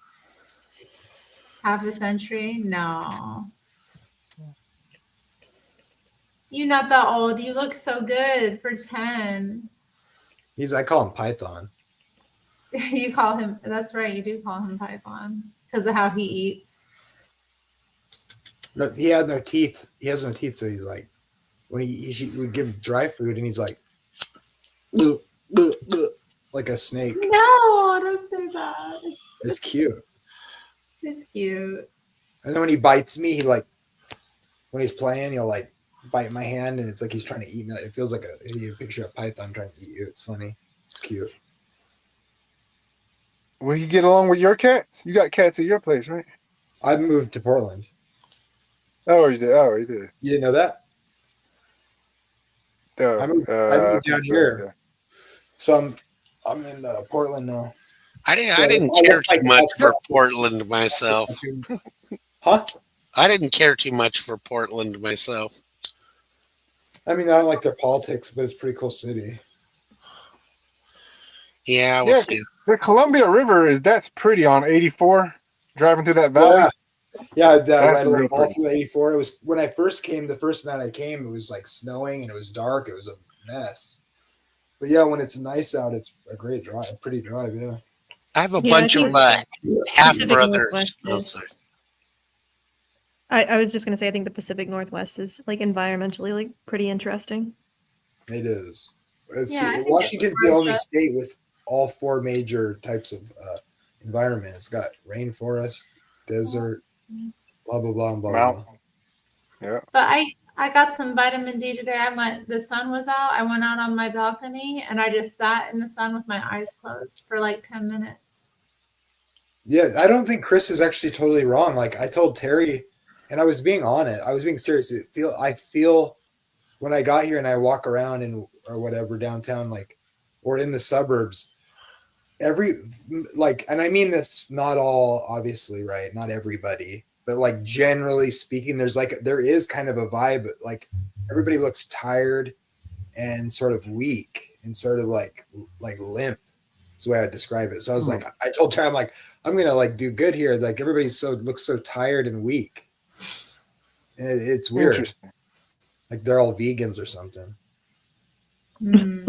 I'm kind of teasing, but like, What's wrong with being vegan? I'm a vegan. It's what's wrong with it? gay. So did I come in at Vegans the are wrong gay. time? I don't Oh, know. he was just talking about people losing hold on their a weight. second. Hold on a second. I'm not gay, but what's wrong with being gay? Vegans here, bro. Wrong stream, bro. We hate all vegans here. Joking, I man. don't hate So vegans. Terry, I'm curious. Are you familiar with Doreen Virtue? Yeah, I'm familiar with her. Yeah. She had the very public, you know, Conversion. conversion, if you want to say. And then, yeah, she's been, I still follow her. I watch her YouTube channel now, and she watch another channel she does with two other women who are like escapees from the occult. Sure. No, she has some good videos, man. I don't totally agree with her on all doctrine, but you know, she's got some good info for sure. I tried What's to your share favorite? What's your favorite doctrine, brother? me as Yeah. far as As far as your belief system.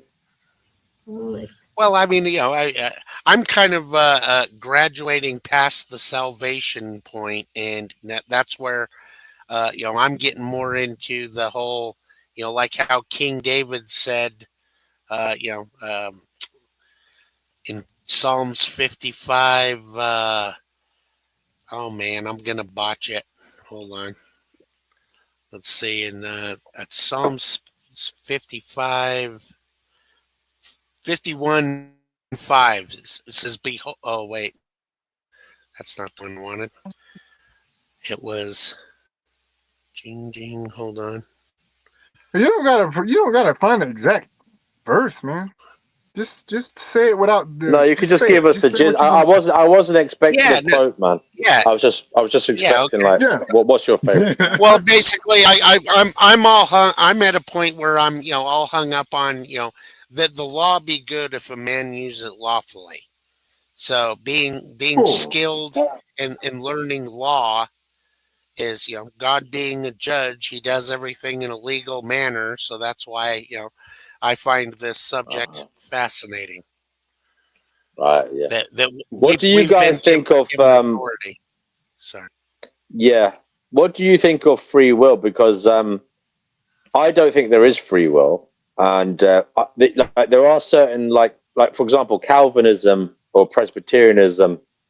I mean, I believe some of the founding fathers of America were pilgrims from Calvinist They were church. Puritans. They believe that.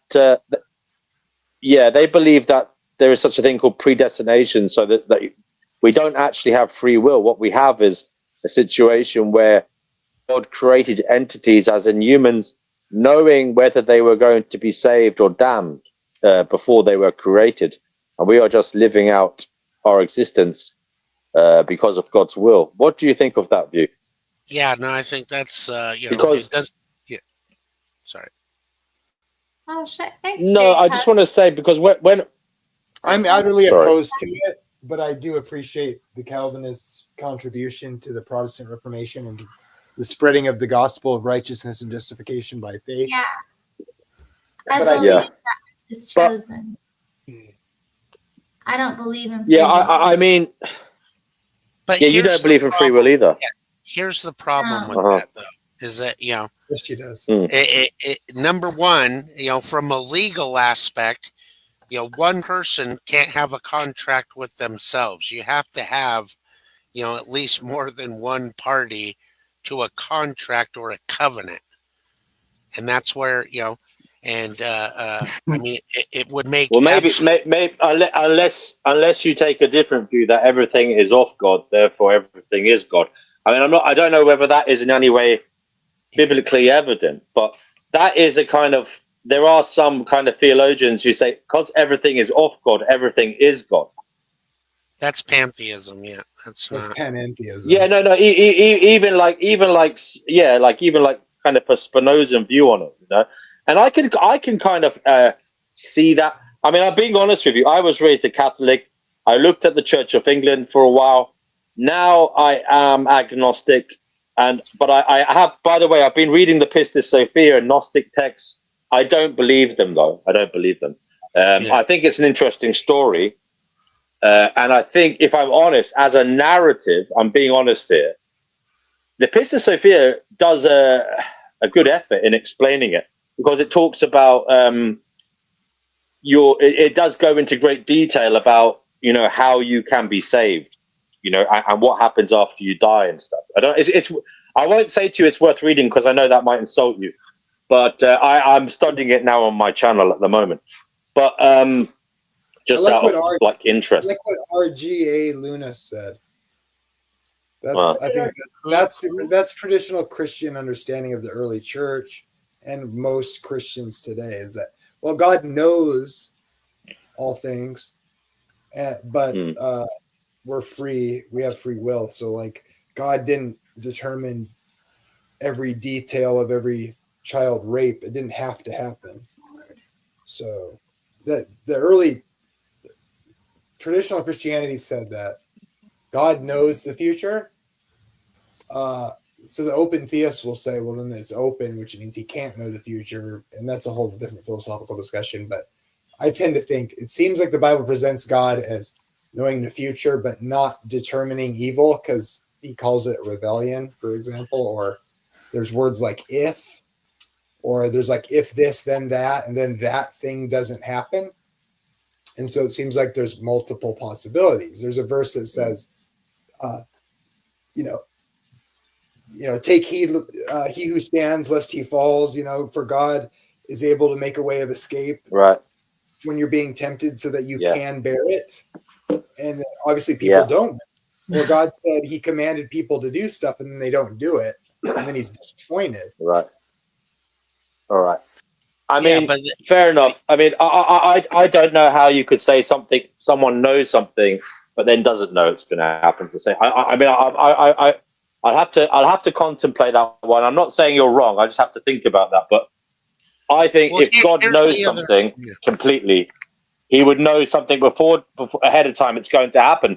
But ultimately, what he will say is it is worth it. It is worth it. Ultimately, in terms of the divine plan, all this horrible suffering that he knows is going to happen is worth it. Now that is a very unsavory thing to think about, as in some of the things you just mentioned, that could ever be worth it. And I can't bring myself quite to say that, but I'm not God. Yeah, but I mean, and the other problem is I mean, if God just wanted to make robots that automatically loved him, then why would there be a problem with sin? Why would we have a problem with rebellion? Why did Satan and the fallen angels and everything rebel? Well, you raise a very good point there, and then I never thought of that, because in a weird kind of way, it's not really free will. I mean, it's interesting. Whoever that was, Brandon raised the legal aspect in terms of contract law. There's also this thing in law called duress. And that is when you kind of give someone a choice they can't, let down or turn down, as the mafia said. I'm going to give you mitigating circumstance. But like if you say to someone, I'm going to burn your ass forever for all eternity. I mean, it's kind of like duress, isn't it? It's like forcing them to bend to your will. It is kind of a bit nasty. It's like someone putting a gun to your head and saying, "Hey, do this for me." Well, my view about hell would be, I believe the Bible teaches that hell is the destruction of the person's life. So I don't believe in eternal conscious torment. I believe in conditional immortality. So I don't think the lost live forever in torment or misery. I think they're destroyed, meaning. Do you guys believe? I want to know, when do you believe you will go to heaven? Then, at what point will you go straight after your death, or will you go at some point in the far-flung future with everybody? Is there a waiting room somewhere where souls? The Bible says absent from the body and present with the Lord. So if you are saved, hold on. If you are saved or born again, which means that you've been legally adopted into God's family, and sealed. That means you've been imputed with his righteousness, and you've Yeah. also been given the Holy Ghost is the earnest payment for the inheritance you're about to receive. So it's you're once you're born again, now it's now things change, and you actually you've become a new creature that loves the things that God loves and hates the things that God hates. And now Fair you enough. Fair enough. now that you know him, you want to serve him. You know what I'm saying? You can't Yeah, but help but want to. Brandon, the question I'm asking you is, if you were killed right now by, say, a thunderbolt of lightning that came through your window and blew your head off, He would thinks you you go go to straight to heaven heaven. right now? He thinks you go straight to Yes. heaven. I do Yes. not. I do not think 2 Corinthians 5 teaches what he does. I think that's a misreading. I think it says, I know 2 Corinthians And I want to 5. ask you one thing, Brandon, based on that. Okay, Jamie, thank you. Brandon thinks he'll go straight to heaven. I want to ask you, Brandon, do you love your fellow man? I do. Do you think it's sad that, for example, I think it was you used the example. Do you think it's sad that children get sexually abused? I absolutely do. I think it's satanic. Yes, yes. So therefore, if you died now and went to heaven right now, you would be in heaven. Would you not know that there were children being sexually abused? Therefore, how could you be in eternal bliss knowing that? Well, see, and this again, as far as this is why knowing the Lord, I trust his decisions. I know that he is unbelievably Oh, merciful, yes. absolutely, totally patient with everybody. He pleads all the time. And again, if we didn't have free will, why does God spend so much time pleading with us, saying, "Choose this day whom you will serve"? You know what I'm saying? Like, if you have I no mean, you free could say will, that about a lot of things. With respect, you could I say that mean, about a lot of things. why can't you But know that now and have peace? Like, why would I need to no, let I'm the just fact saying that I couldn't be partying. If peace? I died right now and went to heaven right now, I don't think I'd be happy knowing that there are people I love in danger down here. yeah, I mean that's why the Lord says at some point He's going to wipe away all tears, because that's going to be troublesome. Unfortunately, like my mom, she wanted nothing to do with Jesus, and it broke my heart. You know what I'm saying? I pleaded and tried everything I could, and she just didn't want to hear it, man.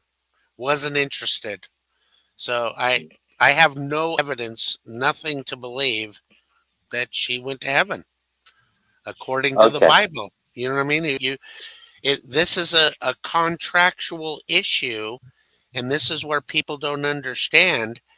The greatest weapon that Satan has against God is putting him into a position where he has to uphold the law and cast someone into hell. That's why he says, "I get no pleasure from the death of the wicked.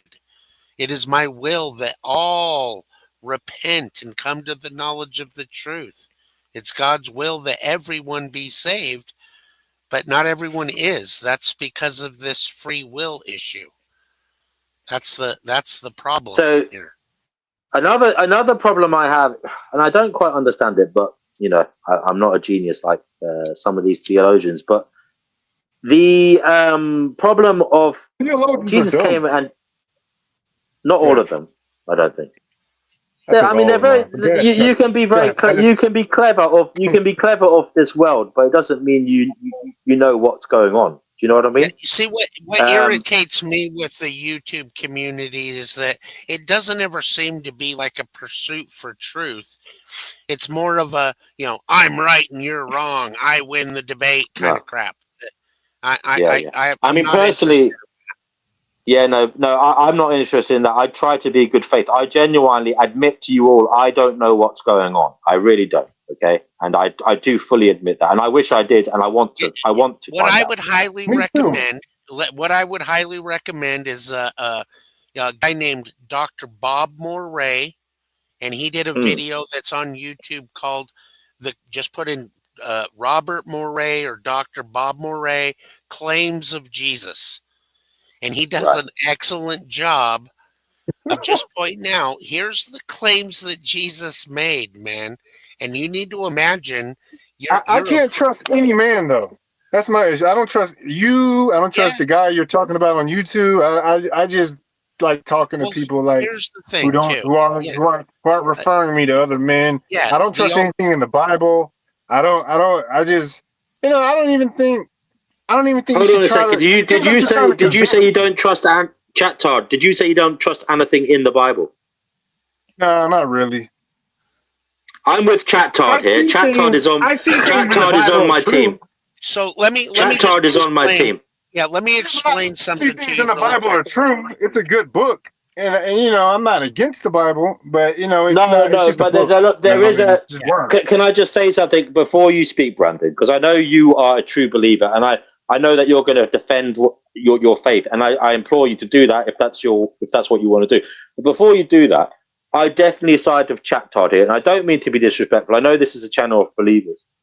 I look at the legitimacy of the Bible as a religious text, and I wonder who put this together. Yeah. And then I look at it was put together by, was it Emperor Constantine in like 300 AD or something?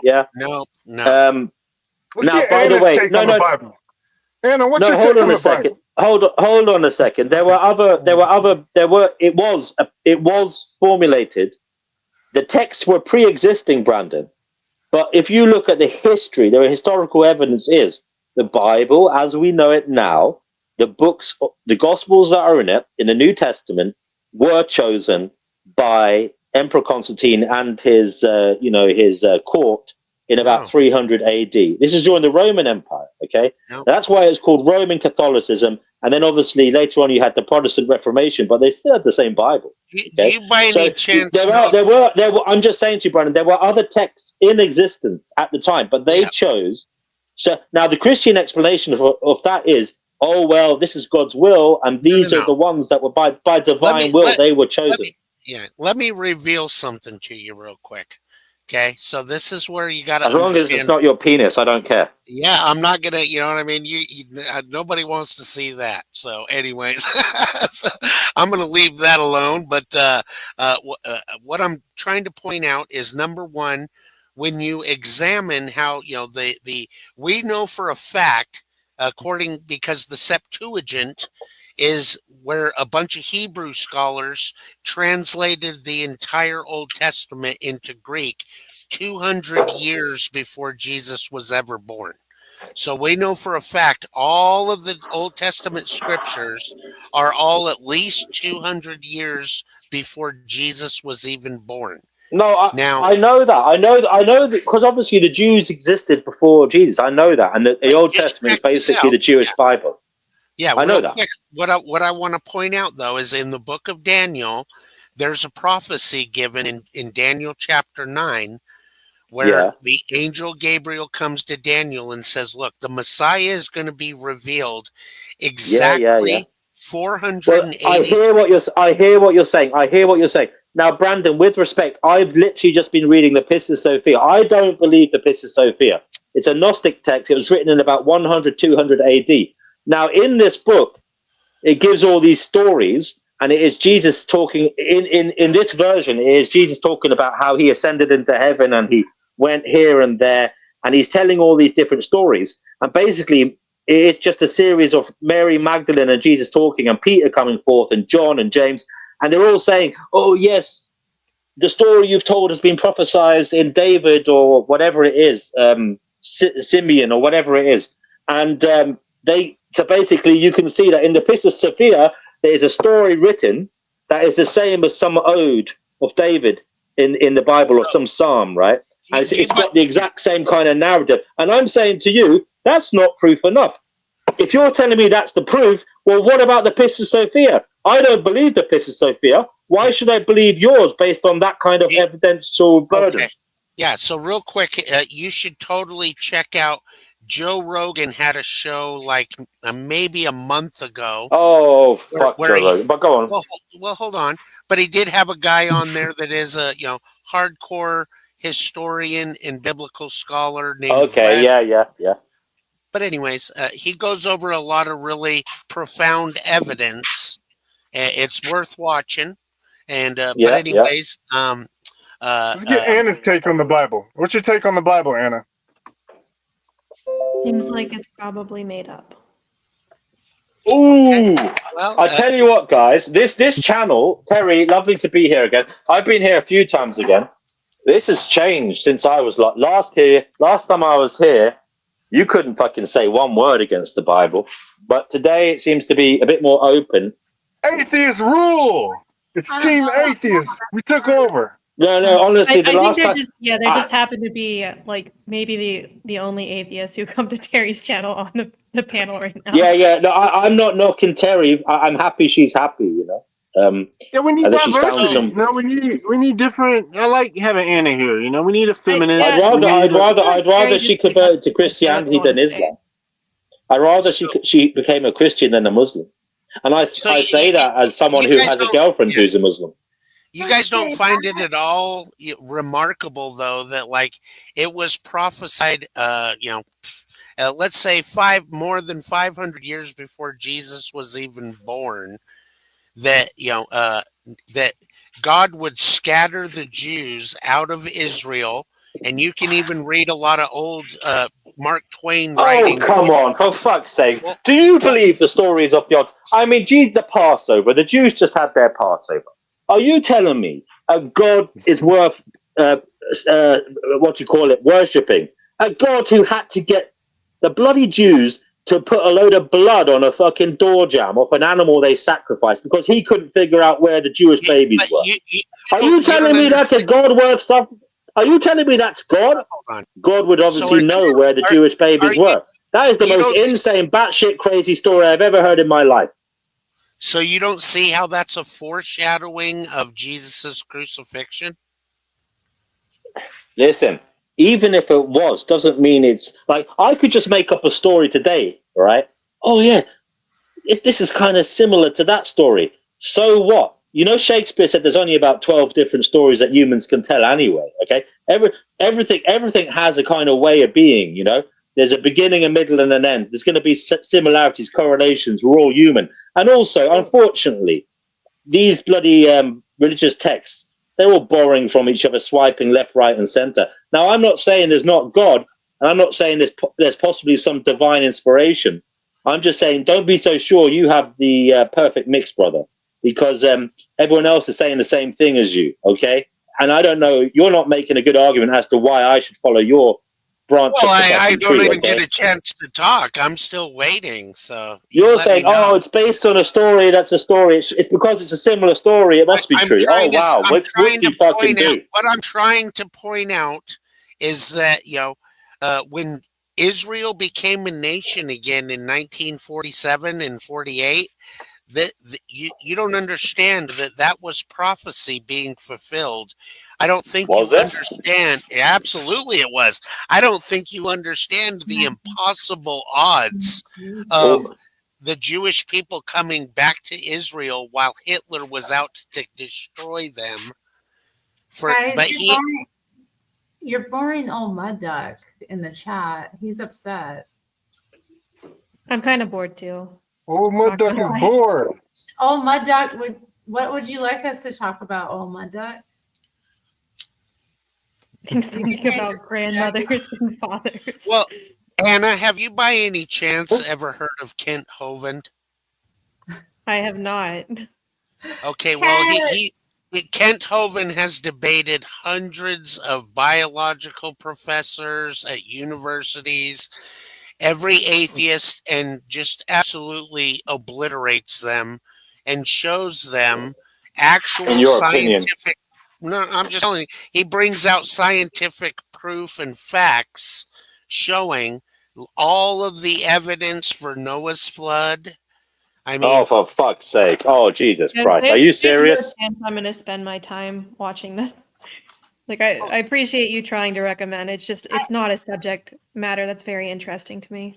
truth doesn't. Guys, by the way, guys, if you want to save souls, please do come on my channel, Terry. I'd Let me appreciate just that. say this. Yeah, let me just say this though. I I will certainly care say about truth. I'm just interested in other things.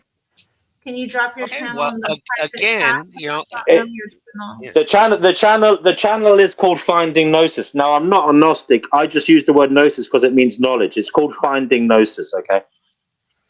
Sure. I do be having some gnosis. I'm But not a anyways, Gnostic. I use Gnosis because it means I knowledge. think That's if it. anybody with some common sense and some simple logic, and if they were to actually study prophecy and consider the mathematical odds of Listen, Jesus fulfilling these prophecy to the exact day, is you're to the talking exact about day. You think you're telling me it's prophesied to the exact day? Are you serious? in the book of Daniel. This down for you, okay?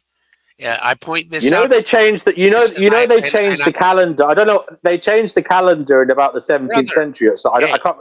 yeah. Yeah. D&W. Just so you know, when somebody's in the middle of a sentence, you should wait until they finish before you start talking. Okay, Got that's that. just common courtesy. So anyhow, that's where I'm just saying, if you actually examine them, and I can prove to you that the prophecy in Daniel chapter 9, uh, according to a Jewish calendar, 483 years would be 173,880 days from the date that the decree was made to rebuild Okay, Jerusalem. Brandon. I'm just telling you, All right. look for yourself. You know what I mean? Get your calculator out and check it for yourself. And you're going to find out that the day they celebrate as Palm Sunday, that's the day when Jesus came riding through the gates of Jerusalem on an ass, just as prophesied, exactly 173,880 days My palms. from the day the decree was made. It's My one palms. in a 3 quadrillion chance. Brandon, That- how are you going to enjoy heaven without your mum there? In all fairness. Because Okay, I have Satan. I've How been kind of question is that? adopted into a new family, my friend. No. What It's a kind of good question. I spells mean, are those? I mean, he loves his mum. I'm sure his mum was a great woman, and I mean It's that like, in all. Sorry.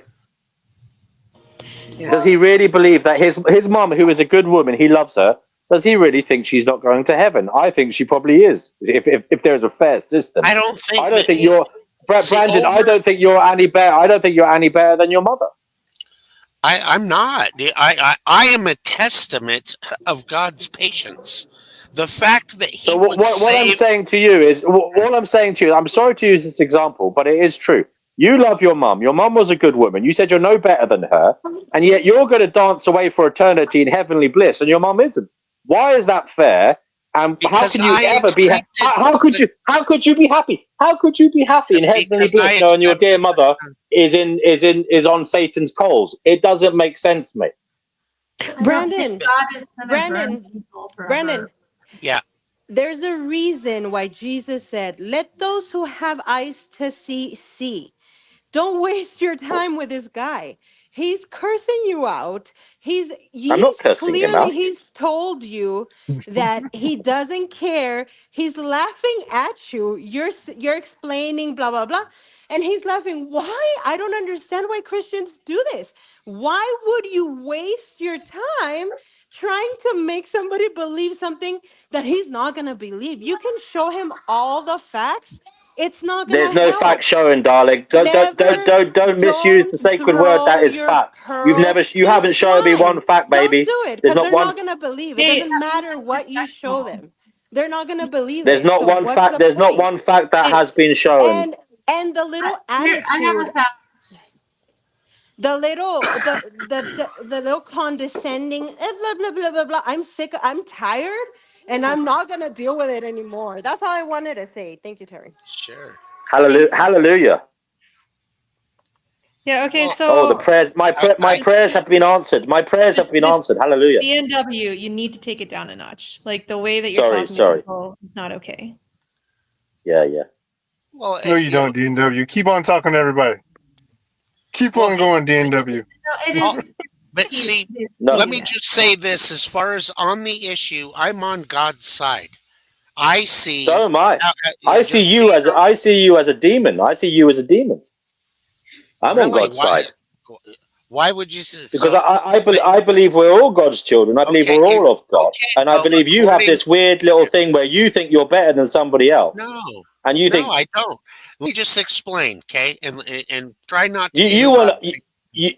you want to dance in heaven while there's kids on earth being sexually abused. I don't understand it. I can't go to heaven Why until is that everyone's. always the thing you guys go to? It's like every But it's single true. It's true. I'm sorry. It's But a it's fact. not It's a fact. I true, can't though. be happy. Why? Listen, no, Brandon, I can't be happy unless everybody is Because saved, unless there's no shit yeah, going on. yeah, I Why, can't be don't why are happy. you You having can such be. an emotional response to somebody disagreeing with you? It doesn't Yeah. matter. But the problem Who? is Are you talking to you me? don't understand Yeah. justice, though. That's why Oh. if there's no hell, then God is not just. If some guy like Hitler, for example, gets to go slaughter 11 million people, and then he gets to go to heaven, then why would Jesus have had to die on the cross? Now it's madness. That perspective All is right. madness Now, and makes now it's madness. Now it's madness. Okay, thanks. well. I'm just saying your position. Okay, brother. Okay. I understand how from your point of view, this makes no fucking sense at all. I get that. You know what I'm saying? Brandon. You know what gets me about you born again sometimes, right? You seem to forget that some people grew up with it and studied it from a young age and perhaps put a lot of deep thought into it and then walked away. But let me Okay, just tell and you you have some kind of like superior intellect on it because you came to it later in life. You know, I don't understand these born again folks. You know, because some people walk away. just so Some you people put know, as much. Hold on, Brandon. Some people have put as much. Some people have put as much thought into matters as you have. Okay, and yet you think your thoughts are superior, and I don't understand where you get I that from. don't. I believe that the Bible's thoughts are superior. The problem is you all are both Which bit of the Bible? The bit where the Bible. Sorry, I'll shut up. Damn. This is my channel. Can I speak?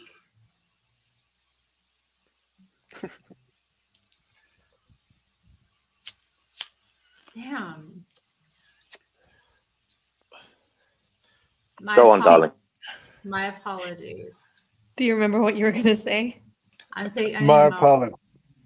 I'm saying this isn't an intellectual. You can't understand this intellectually, and you're making it into that. Both of you. You just said It kind. Let me finish. You called us born agains. If you haven't been born again, how do you know what it is? It's a spiritual experience people have. You don't come to the Father through anything else. You can't convince somebody with an argument. You have to experience it. There has to be a personal revelation. Well, there has to be. I'm sure there has to be some intellectual engagement with it. I mean, you know the words, right? You've read the Bible. There has to be some intellectual engagement there.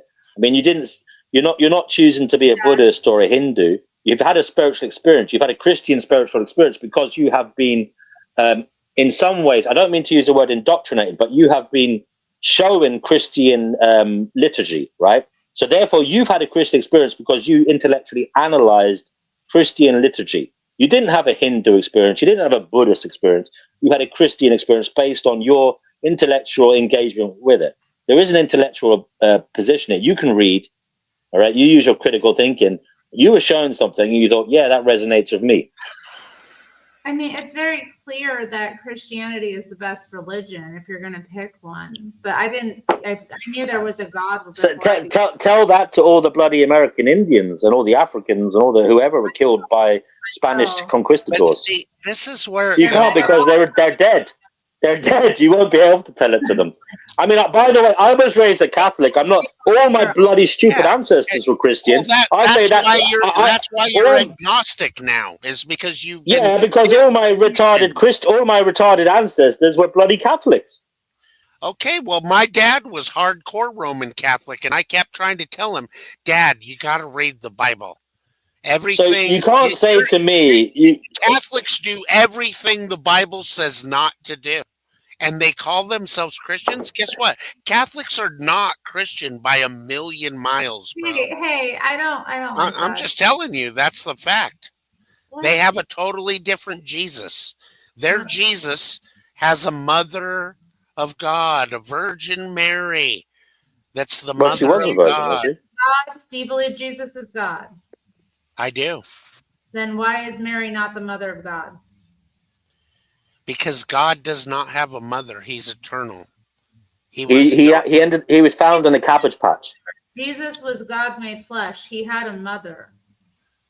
He Uh, came through the world. He's even the Mary Even called even herself. even I know that, Brandon. Even I know that Mary was his earthly mother. mother. She is the mother of God. She She was said chosen in the story by the ancient yes, angel Gabriel, right? to be the handmaiden to the Lord is what she I have a even theory said that. her title is. Did you He ever never think it was all called her just one? mother. You know what I'm Did you ever? saying? Do you ever think that maybe she cheated on Joseph and Gabriel was some bloke that just climbed in the window and just No, like I said something don't. Not at and all. just climbed Not at out? all. No, No, I don't I think think. it's far more likely, given her age, that somebody interfered with her. And since Joseph was a good man, he chose to like marry her. Well, funny you should say that because it was God that interfered with her. Right. Dun dun Well, dun. that's why Joseph didn't put her away, because the angel Gabriel came and said, "This child that's going to be born, his name is Jesus. He is Where was God." the consent? Where was the consent for it at that age? It's very strange. She gave her consent. Well, how do Did you she? know what age Mary was? Like, you know what I mean? How Well, I old know. do you? Is it ever? Because in Hold on, Jewish Brandon. tradition, no. Brandon, is it Real ever? quick. Is it no matter Oh what man. their age? Is it ever? Is it ever okay to non-consensually impregnate a female, Okay, no here's matter how what their age? shit goes down in Jewish tradition. If a She's man wants to marry a girl, he has to go and ask the father for her hand. That's Jewish custom. So that's why you think that some dad, a father that loves his daughter is gonna hand off some teenage little girl to go get married to a grown ass man. That's ridiculous. The Muslims It try to did. claim, because the Muslims, their little false prophet, married Aisha when she was 6 years old and waited till she was 9 years old to consummate the marriage before he had sex with her. If you think it's okay for a 46-year-old man to have sex with a 9-year-old girl, then go be a Muslim. enough. I've got I'm not going to. I don't think that's okay. I don't think that's okay. Thank you. the Bible passage. Well, the Muslims try to claim that Mary was 14. Listen, I It's think you're ridiculous. both wrong. I think you're both wrong. But I side with the Christians over the Muslims. But if I had to pick a team to support, I'd choose the Christians. But only because I think they're less insane. Okay, Well, so I mean, as far as I have the Bible passage where Mary gives her consent. It's a Luke. All right. Yeah, it's Luke chapter, let's see, 1, and it's verse 38. But I'll just read the interaction from the angel appearing to her. The angel told her, "Don't be afraid, Mary. You have found favor with God.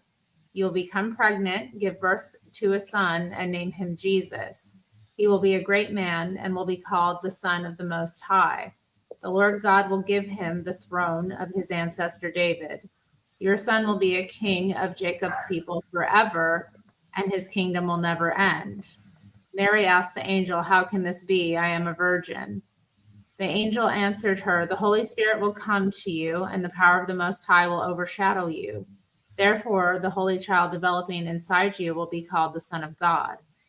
Elizabeth, your relative, is 6 months pregnant with a son in her old age.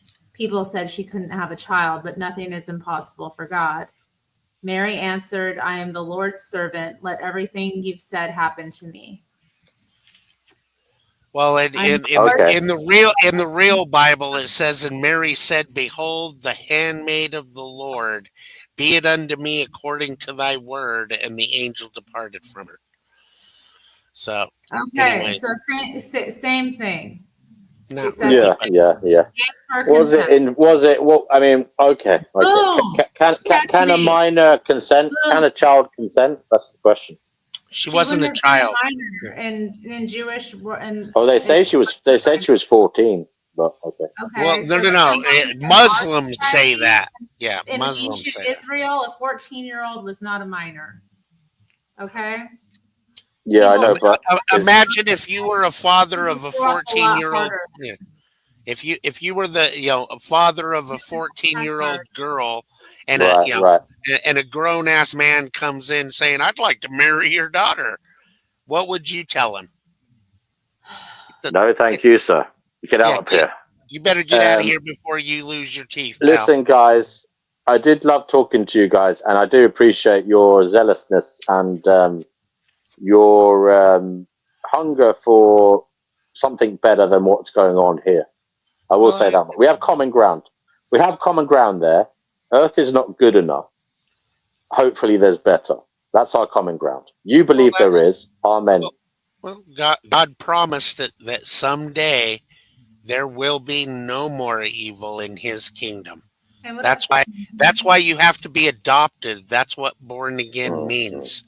It's where you receive. Well, I hope you can. I hope, Terry, you'll come forth and convert the heathens on my channel, because they do need it. Some of them. It's called Finding Gnosis, Terry and Brandon. But I will come back here. It was actually Brother Daniel. You know Brother Daniel, the Eastern Orthodox. He introduced me to you a long time ago. What was the name of your channel again? Finding Gnosis. Are you from London? You're from London, DNW? Yeah. I've been to London, man. I loved it. You live there? Well, you might. No, I do. Everywhere. No, the girls in England like American guys for some reason. I had a good time. Girls in England are slags. They're what? What did she say? Hold on, Terry. What did you say, Terry? I said they're slags, English women. Oh my God! Have you met my girlfriend? Yeah. Have you been reading my journal? No. But then again, seeing as you're a pious Christian now, I suppose everyone's a slag. Mm-hmm. So, but remember once British women are known for being, a bit more like. Right. Just so you know, DNW, I'm not saying that like as a Christian. I'm just saying they have a reputation for like at least right, a global reputation. That's why. Yeah, they do, and you see like a lot of these. Well, I want to get into that. We can talk about. So, who would you say is the slaggiest, like female country, like in the world? What country? Because I'm going there. I'm joking. I'm not. I'm just there. I'm gonna have to go with Ukraine right now. Netherlands, probably. No, definitely not. It's okay. Yeah. No, it's definitely not. You did you say Ukraine? Did you, Brandon? Yeah, apparently there's there's way more women by population now. Oh. They have a shortage of men in Ukraine. So okay. Anyway, guys, take care. We're in a very strange planet. Well, DNW, real quick, let me just say one thing: is that there is such a thin line between sinner and saint. It's microscopic. That's why the only difference between a sinner and a saint is that we've accepted the contract. That's it. That's all you have to do. Just believe is all you're required to do to accept the truth. Repent, turn to God for forgiveness of sins. That's it. You know what I mean? And eternal life. Yeah, she didn't help. But what type of eternal life? Do I have to? What's going to happen up there, Brandon? That's the thing. You could have. You could be signing us. I think it's going to be exactly like what you're experiencing right now as life. Oh my God! Is Donald Trump going to be in charge there too? No. Holy shit! No. But what I'm saying though is it's going to be just like this. But now, imagine you live in a society where there's no more hate, greed. Adultery, stealing, you know what I mean? You got people that, love their neighbor as theirself. Basically no more sex, no more Well, No it does hunger. say that Yeah. we will no longer be given in marriage after the 1,000-year reign. Well, you wouldn't need to if you didn't have a body. You wouldn't need to have it, would you? Well, you will have a body after, That's during one thing I never, as a kind of spicy aside, I never understood that about Muslims. They always say, these crazy bastards say, "Oh, I'm going to go to heaven and get what is it? How many virgins? 70 42 virgins. Yeah, 70 70 yeah. virgins that First of tighten all, up. Yeah, tighten up because yeah, God's just running a whorehouse. Yeah. no, I have two problems of that. First of all, my first point is, why the hell are spirits having sex? I mean, what would they be having sex for? You know, it doesn't make any sense. You know. Secondly, why? No, but if to give birth, it doesn't make any sense. Well, It's a material thing, right? I don't think all people are having it to give birth. They're just doing it because. But it is fundamentally a biological compulsion to. Like it's an impulse that they have. Yeah, it's fundamentally for procreation, right? That's why we do it. And I know that we enjoy it, but fundamentally, But the other side to it is, why would you want virgins? You want, I'm not being bad, but we want one that knows what they're doing. You know, a little. Come on, man. I know you don't want to admit that, but you don't want a woman who doesn't know what she's doing. Imagine she's giving you, like, you know what, and she bites your dick or something. You know, it doesn't make sense. You know, that's what I'm saying. GNW, can you say bottle of water? Say bottle of water. Bottle of water. I don't know if I said that in the way you like it, but yeah. That's the right way. Yeah, you're not British enough for me. I want a All real right, British. mate. Yeah, no, I don't speak like that. Bottle of water, mate. Who speaks like that? Yeah, which that's not London? Yeah. No, they do speak like that, some of them, but not me, you know. Some of them do, you know what I mean? Yeah. He's not Cockney. Yeah, I was actually Cockney, surprised. Cockneys don't really exist anymore. That's only in like what's that film, Mary Poppins and shit like that. We don't have them really anymore. In fact, now the London accent is kind of this weird kind of. It's very heavily influenced. It's heavy. No, it's gone really. Yeah, it drives me nuts. Brandon, for a moment. Brandon, for a moment, please. Widely panned. I don't know if Mary Poppins is a great example. Like Lock, Stock, and Two Smoking Barrels. I feel like that has some. Yeah. I mean, the London accent now has kind of changed. It's been heavily influenced by kind of black people now. And it's moved from, it used to be more nasally, and now it's more guttural. So it's spoken more from the kind of, I don't know, your chest. It's like a more deeper. It's a deeper sound. No, it's actually, I actually quite like it. I actually quite like it. Actually, not mine, by the way. Mine is more kind of. My accent is more kind of. I don't know what you'd call it. It's more kind of just kind of mainstream kind of accent. But I was actually shocked when I went to London that, it's true. Like every restaurant we went to, the food had like no taste. We had to go to the Libyan part of town. Is that because it didn't have corn syrup on it or something like that? Yeah. Well, it was just like, I mean, even the eggs and everything. I was just like, it didn't have a bucket load of palm oil and corn syrup on it. I don't know what it was, but I was just like, dude. Anyway, guys, I got to go. I hope to see you soon. Yeah, you can come on. I'm reading the Pistis Sophia tomorrow night if you want to hop on and convert them. But it is difficult. All right, man. Nice to meet you, man. Yeah. Lovely to take care, Terry. Take care, guys. Bye bye. Thank you, guys. Bye bye. I have plans tomorrow, but maybe I'll be in and catch part of it. So, yeah. When I was in Let's let Anna talk. Let Anna talk for 5 minutes straight. Oh, I'm sorry. Go ahead, Terry. Go ahead. Can talk. Sorry. Go ahead. Go on, Anna. Let Anna talk for 5 minutes straight. Just talk, man. Anna. Just stay stuck. What am I going to talk about? He calls anything. Any random topic. 5 minutes straight. Somebody start the timer now. Go. Oh man, so the news has been pretty crazy lately.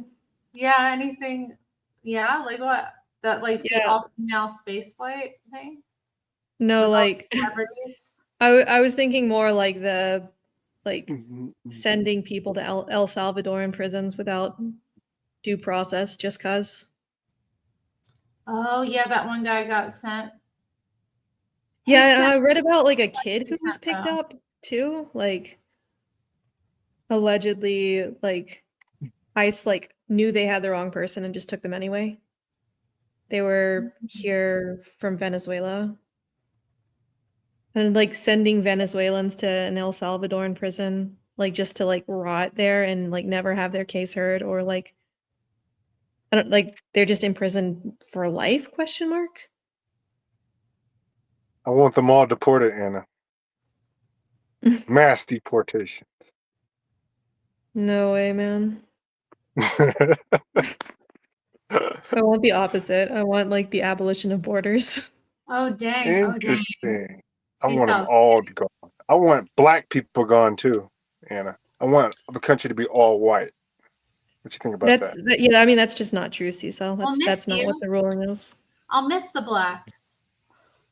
No, I want the blacks gone, Well, I Right. mean, without including borders, me. though, you don't have a nation. That's a You problem. don't have a Yeah, no, nation. that's actually great. That's what I want. You What, don't want a nation? You don't you want don't an like America? laws? I mean, do you understand? Without laws, there is no freedom. All you have is a total might makes right society that ends in tyranny every single time. It's a very Hobbesian outlook.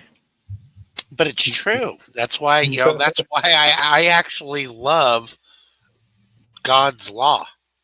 And American law is totally comes from common law that was given to Israel in like 1407 BC, and they thrived. Then, of course, they turned on God, started worshiping other gods, so he took it away from them. American law is based on British common law. Okay, that comes from the Bible, like the Magna Carta. No, Yeah, no. yeah, yeah. This is historical fact Sorry, what? that Like, are you saying Shut that up. the Magna Carta is from the Bible? yes, the principles of the law that the Anglo-Saxons that wrote the Magna Carta. I'm not sure how much you know about the Magna Carta, but it was a group of nobles that wrote it because of they were like knights and stuff for the king, and so that if they went off into battle, they don't the king doesn't just get to take all of their stuff. That's kind of the reason why they wrote the Magna Carta, so that the people have the authority. Uh, you know, the king isn't above the law. That's what the Magna Carta represents. So it's basically expanding a concept of rights to people outside of the monarchy. Every one of America's principles of law in common law, not statutory law that we deal with today, because people don't understand what happened in 1913 with the Federal Reserve Act, and they don't understand what happened in 1933 with the War Powers Act. Dang, Which you got a point there, Jado. Jado has a point. try telling the truth in England and see what happens. Yeah, they'll arrest you. Yeah, All that right, don't Anna, you sound. got 4 more minutes to go. That was 1 minute, Anna. Back to Anna. 4 more minutes. Anna has the stage. I mean, I feel like you're making like maybe a stronger statement than is like warranted by the historical evidence that that the Magna Carta is based on the Bible. Like, The principles come from the Bible. Sorry. Straight out of Deuteronomy and Leviticus. I can prove it to you. That's why when God gave the law to Israel, it's truly a gift. Law is actually a technology. Amazing. So he gifted us with this is how you run a peaceful society. That's what the Jews were originally commissioned to do, but they failed which opened the doors for us, the non-Jews, the Gentiles, to be adopted into the Commonwealth of Israel. So, but yeah, it's when you actually study the law and the Constitution and the Puritans that started this country, and what they were all about, why a lot of them actually brought over the Geneva Bible, and that's where the whole idea of here in America we are governed by consent. That we elect all of our officials and everything, and they swear an oath to protect our Constitution. In the old days, if you failed on your swearing in your oath, you'd be swinging from a tree branch for everyone to see for 24 hours. They would leave them hanging. So that's how serious it was to uphold your oath. So, but anyhow, that's where common law is like, for example, because I do common law private trusts. That's where when you actually know a little something about trust law and contract law, then you actually see that the Constitution is, the Declaration of Independence and the Constitution, it is a trust. We were supposed to be the beneficiary, but that's what got changed in 1933. Go ahead, So Tito. I'm giving the kids baths because it's bedtime, but it's really funny. I just wanted to say the comment that Anna wrote in the chat. I'm not sure exactly what she meant, but she said better than a facility, than an illegal housing facility. Actually, back home in Arizona, the husband of an acquaintance of mine worked in one of those facilities. They were like big white tents. And my mom was telling me that she was telling her, so the guy worked fixing the ACs. And dude, these people, these illegals, had obviously all their meals provided, and medical, obviously anything medical that they needed. They had therapists there, and they had babysitters. They literally had babysitters, and I was telling my mom, that's crazy. We citizens, we don't get babysitters. We don't get that help from the government, but the illegals have it. So I'm just saying they had it really, really nice. There's a reason why they wanted to get here, because they get everything for free, and they have it even better than the citizens of the actual nation. And I know this from an actual person that I know that told me that that's all the services that they were provided. So it's not that bad in the illegal facilities. It's not like I they're mean, being, I've also seen an ICE facility, and it's just a prison. Well, yeah, it I'm should be a on prison. team. It should be a prison. They did something illegal. They broke the law. They came here illegally. I mean, and to be clear, people right now, like Donald Trump has revoked visas and green cards. Like, people are here legally and still getting picked up and put into ICE facilities. Yes, and we have the right to do that. It's our No, nation. people are here legally. They came through the legal Yes. channel. Yes, yes. Biden gave them permission through those visas, student visas or visitor visas, to get here. We have the right to say we don't want you here anymore, whether we gave you a legal visa or not. And we have the right to say who we want here, or whether And we we have want the anybody. right to just send people to disappear into a hole in El Salvador. Oh, let me tell you something, and I'm Mexican. I know how people in Mexico are. They don't care. They could build their own country. They don't want to build their country because they're lazy. They prefer to be on drugs, and they prefer to do things wrong. Why? If their country is an SHIT hole, it's because of their own fault. Why do we have to pay for that? I don't get it. Central and South American countries a lot of times have issues because of US intervention. US Oh imperial my intervention. God. Do you I'm on know how Anna's much team. do you know how much the US has Go fucked ahead, Anna. around in Central America? Right on, Anna. America is kind of gangsta, so I kind of have to. I do understand Anna's point, but at the I same time, yes, I am somebody that does love law, not unjust laws, but I do love law, and nothing disgusts me more than somebody that swears an oath to uphold the law that abuses it. To me, that's the most disgraceful behavior of all. So anyhow, that's where yeah, I think things need to be handled with compassion. Compassion?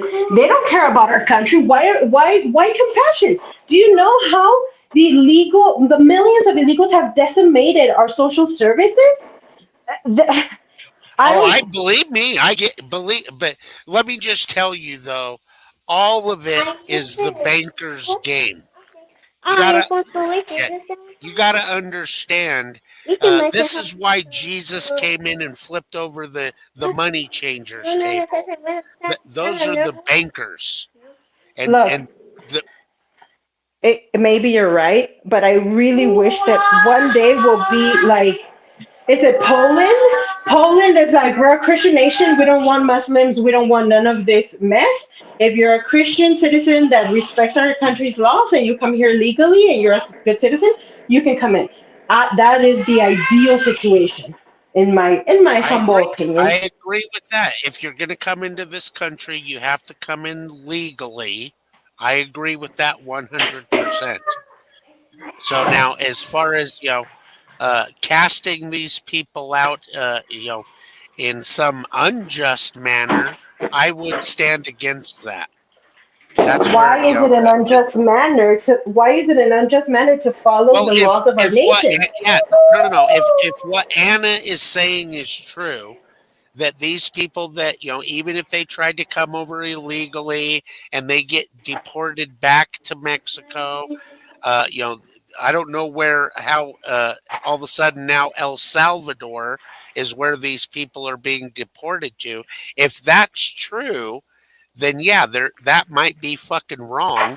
And that's where we the people, need to start reminding our fucking congressmen and shit who they fucking work for and let them know this is unacceptable.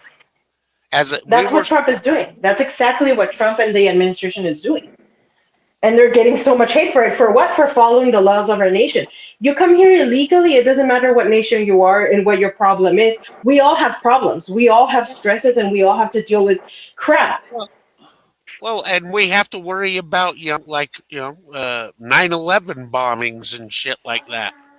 So The, that's why we need to have borders. We need to make sure I'm we on know Anna's who's team. coming into the country. That's why you got to come in legally. That's how. I'm from a border Now let town and Anna you can. talk. Let Anna talk now.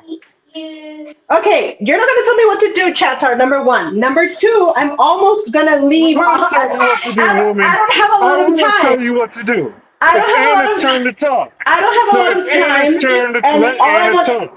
all I want to say is there's a culture of laziness. At least I know so many Mexicans that come here and they come here legally and they go back and they always say the same thing. They're like, I don't have a life. I can't do anything. All I do is work, work, work to pay the bills, and that's it. And they go back to Mexico, to their shithole country.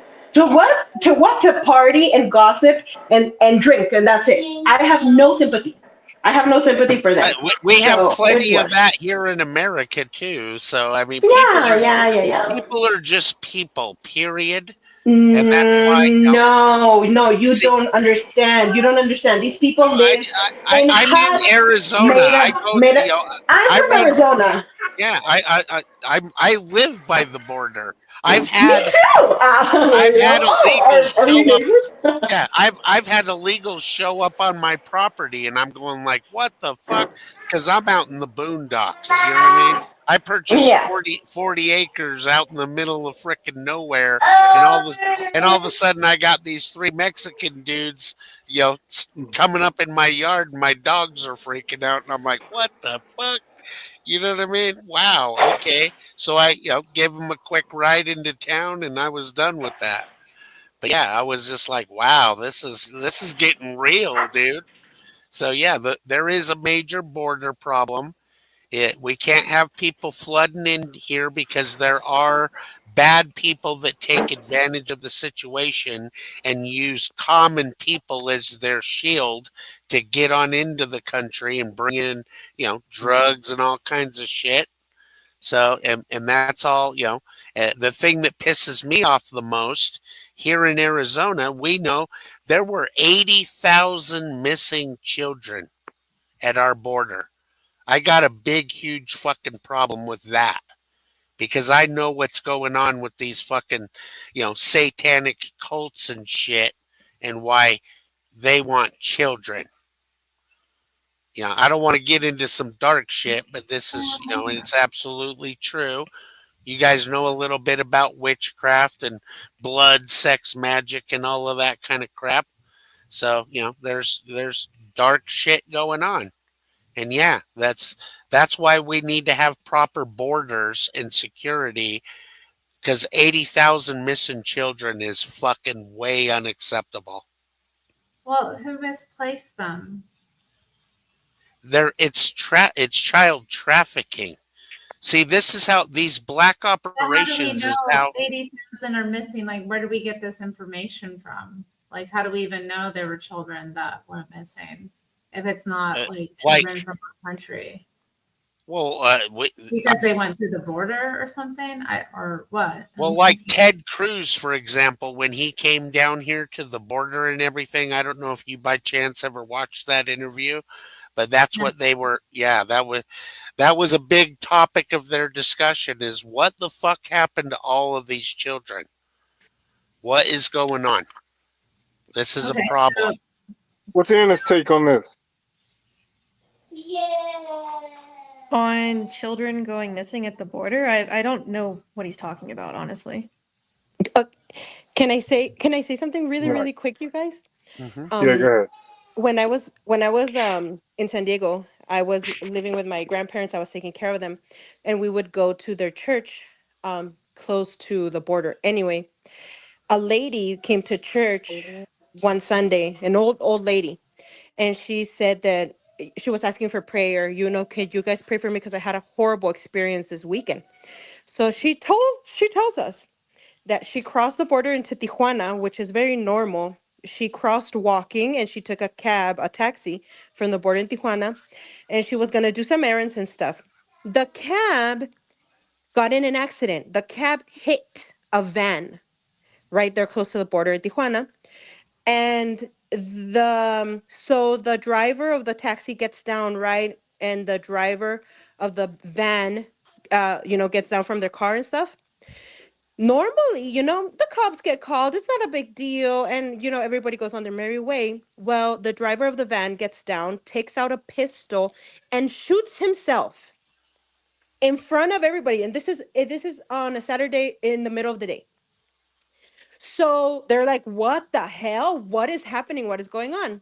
They opened the van. It was filled with bodies of children with their organs, their intestines taken out. It was just the bodies of the children with no intestines. So the driver knew that he was effed. The driver knew. And the old lady was like, please pray for me, because it was the most horrible thing on earth. So that crap happens, yes, all the time. Yep, That's all the time. Well, I mean, and this is ancient witchcraft shit. That's and not making even witchcraft, but like that's. for the I'm just black market and stuff. well. Do you know what adrenochrome is? Yeah, I've never wanted to learn too much about that because it's just so disturbing. But I get It I is. get the gist of it. Yeah. Well, it's a super addictive substance. And anyhow, this is also why God commands us to never drink blood. But this is, part of their shit. I'm sure you guys have heard of Pizzagate and all of that, right? Oh, for goodness sakes. Well, I mean, you've heard of it, right? Yes. Okay. And I What's Anna's take on Pizzagate? pedophiles. I know. Yeah, see, child trafficking is how they get their black ops money. Shit that's never on the books. You know what I mean? That congressmen and stuff can't see. So that's why, it is our CIA, our government, that's bringing in the drugs, that's trafficking the children. This is all of their, secret money. And you're talking about billions of dollars in order to go, overthrow governments that we don't like. Because, America's fucking gangster, dude. So that's why I gotta agree with Anna as far as, yeah. We agree with Anna. Well, America doesn't do everything fucking right. That's for damn sure. Because we, a lot of people that are all for Trump and all of that, great. I like Trump better than Biden for sure. And but he ain't nobody's fucking hero, dude. He's doing exactly what the bankers want him to do, but people don't fucking understand when he sits there. We got to protect our American corporations. That's why we're going to raise tariffs. Government is the only one that benefits off of that. That comes straight out of the consumer's ass. So we're going No, to get man, they're fucked. gonna end the IRS with the tariffs, bro. They're gonna end the IRS with the tariffs. It's gonna work. That I is, believe in Trump. yeah. Well, I'm a Trump's. diehard Trump, That's right, John. Let me just and I tell you. also love Anna. And Anna is my best friend. Can you imagine that? I'm a diehard Trump Do you supporter, really and I love believe Anna. he's going to eliminate the IRS? That is hilarious. He's Though. gonna do it. He's gonna He's make not. America great again. He's gonna build the wall. We're gonna win so much. If You're gonna get Trump tired of winning. If Trump gave a fuck about America, the first thing he would do is end the War Powers Act immediately and restore the United States Constitution. He don't give a fuck. He's playing He's 40 making chess, money, bro. baby. He's playing 40 chess. He No, was already a billionaire before he I'm just before he got in telling you, office. man. I'm telling you, Trump. He is a fucking game show host. That's what he is. Anna, let's go to He the Trump reads rally. the Anna, will script. you go to the Trump rally with me? I could counter protest. Okay, let's go. You gonna wear a MAGA hat with me? No. There's only one party. There's no such thing as Democrat and Republican. That's what people don't understand. The whole fucking Well, thing is run by the guys that print the money. When we gave well, the at least power we can Are you first, enjoying this have a conversation, civilized Peter? conversation about it. What did you say, Anna? What? I asked Terry if she's enjoying this conversation.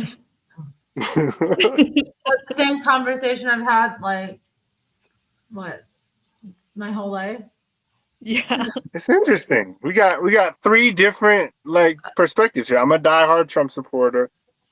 Anna's anti-Trump. Brandon is I'm not just anti-Trump, but anti-Trump. I'm not anti-both. but anti-Trump. I'm I'm not. anti-Biden. no, I'm okay, well, not anti. Yeah, Obama. well, but I'm it's it's cool. It's Clinton. I'm anti all of them. Yeah, right. see, I'm really anti-slavery because that's what's going down right now. It's everybody Well, is just to get by. That's spending your whole life managing to get by, to keep a fucking roof over your head, gas in the car. They keep you nice and busy. You know what I mean? So that you're distracted well, from You have the just as truth. much time in your day as anybody else, and the time you've spent here, you could be doing something more productive that could have been making you money. So, what are you talking about? Well, You're I free. do that. Yeah, I do. Okay, so why are you talking about that for? Like you're a slave? Well, as far as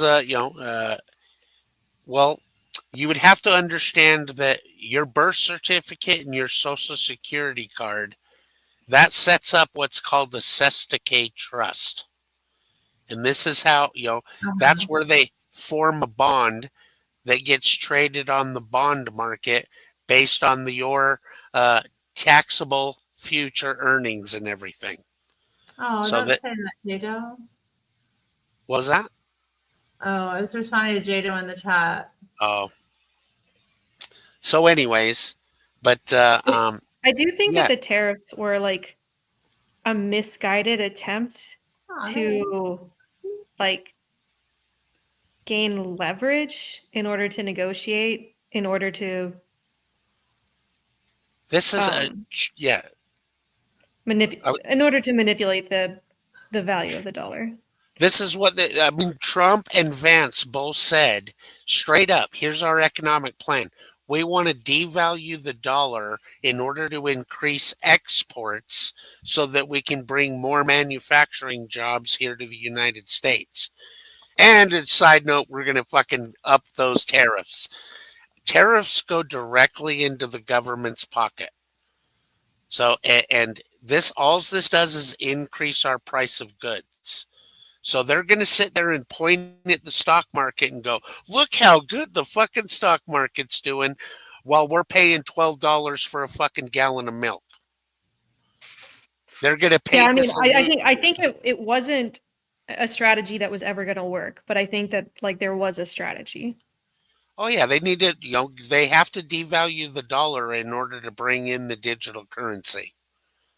Yeah, I mean, one thing like Isaac Newton, I read his journals and stuff, and he even said, I understand every book of the Bible, but I cannot comprehend how you are going to have a one world currency for the entire planet. That makes no sense. I think that U.S. debt is another consideration in this. Like devaluing the dollar like lowers like our relative debt burden. Oh well, yeah. I mean, but it can. Yeah. I'm just telling you though, that's that is ultimately the plan. There is a one world currency coming. Digital currency. Like I could You're born in the explain 80s, Brendan? huh? You're born in the 80s? I was born in the 70s. Oh, okay. Yeah, I'm getting old now. So, but Yeah. anyways. But yeah, that's I'm just telling you, man, it's the Bible is true. It's telling us, it told us 2,000 years ago, yes, there is going to be a one world currency, there's going to be a one world government, and there's going to be a one world religion. That's when the Antichrist will pop up. And boy, the world is going to love the song this motherfucker's singing. They're going I to don't love think- this Obama guy. the Antichrist? I don't think we're Is it anywhere close to a one world government or a one world currency right now. I don't think that we're going to see that in our lifetime. Yay! You don't think we're anywhere close, huh? Correct. So, well, I mean, as far as you'd have to understand deeper about the Catholic Church and how much money they actually have. They are hands down the wealthiest organization on the planet, and there's no way that I can prove it, but I dare to bet that the Catholic Church owns the Federal Reserve. Because back in the like 1920 something, that's when they partnered up with the Rothschild family. And if you know anything about the Jesuits, who are the original CIA, they taught every CIA or intelligence agency how to play the game, because that's what they did way back in the day. So they started all of this stuff. This is And like anyhow, conspiracy theory Mad Libs. well, it's not. I mean, it's actual history, though. You know what I mean? For real, Anna. For real. This is actual history, though. That's what people don't understand. Like, in the early, 1300s and stuff, the Catholic Church was burning Bibles. You know what I mean? They were slaughtering millions of people for reading the Bible. Millions? And you think, yeah, have you ever heard of the Albigensias or oh man, it's the Walt, no, fuck. It starts with the W. It's right on the tip of my tongue. But anyways, yes, the Albigensias in France, they were people that they just wanted to live the way the Bible said, not the way, huh? Wallachians? No, the Albigensias. No, the W thing that you were thinking of. Oh, sorry, it's like the No, hold on. I might have it. But like, have you ever heard of the St. Bartholomew's massacre? Yeah, of course. Yeah. Yeah. So yes, the Catholic Church is famous for, slaughtering and burning people at the stake for reading the Bible. Millions of people for reading the Bible. Yeah, absolutely. It's not a joke. That was it. Yes. That was all they did. Yes, because the Catholic Church claimed only, priests can read the Bible and stuff. That's what, like, have you ever heard of William Tyndale? Yeah. Tyndale and Yeah, he got James killed. Wycliffe. Yeah, he got burned at the stake. Yeah. Yeah. Yeah, I'm a Protestant. I know about the Protestant Reformation. Okay, cool. Who's your favorite Catholic, Brendan? Do you like Mel Gibson?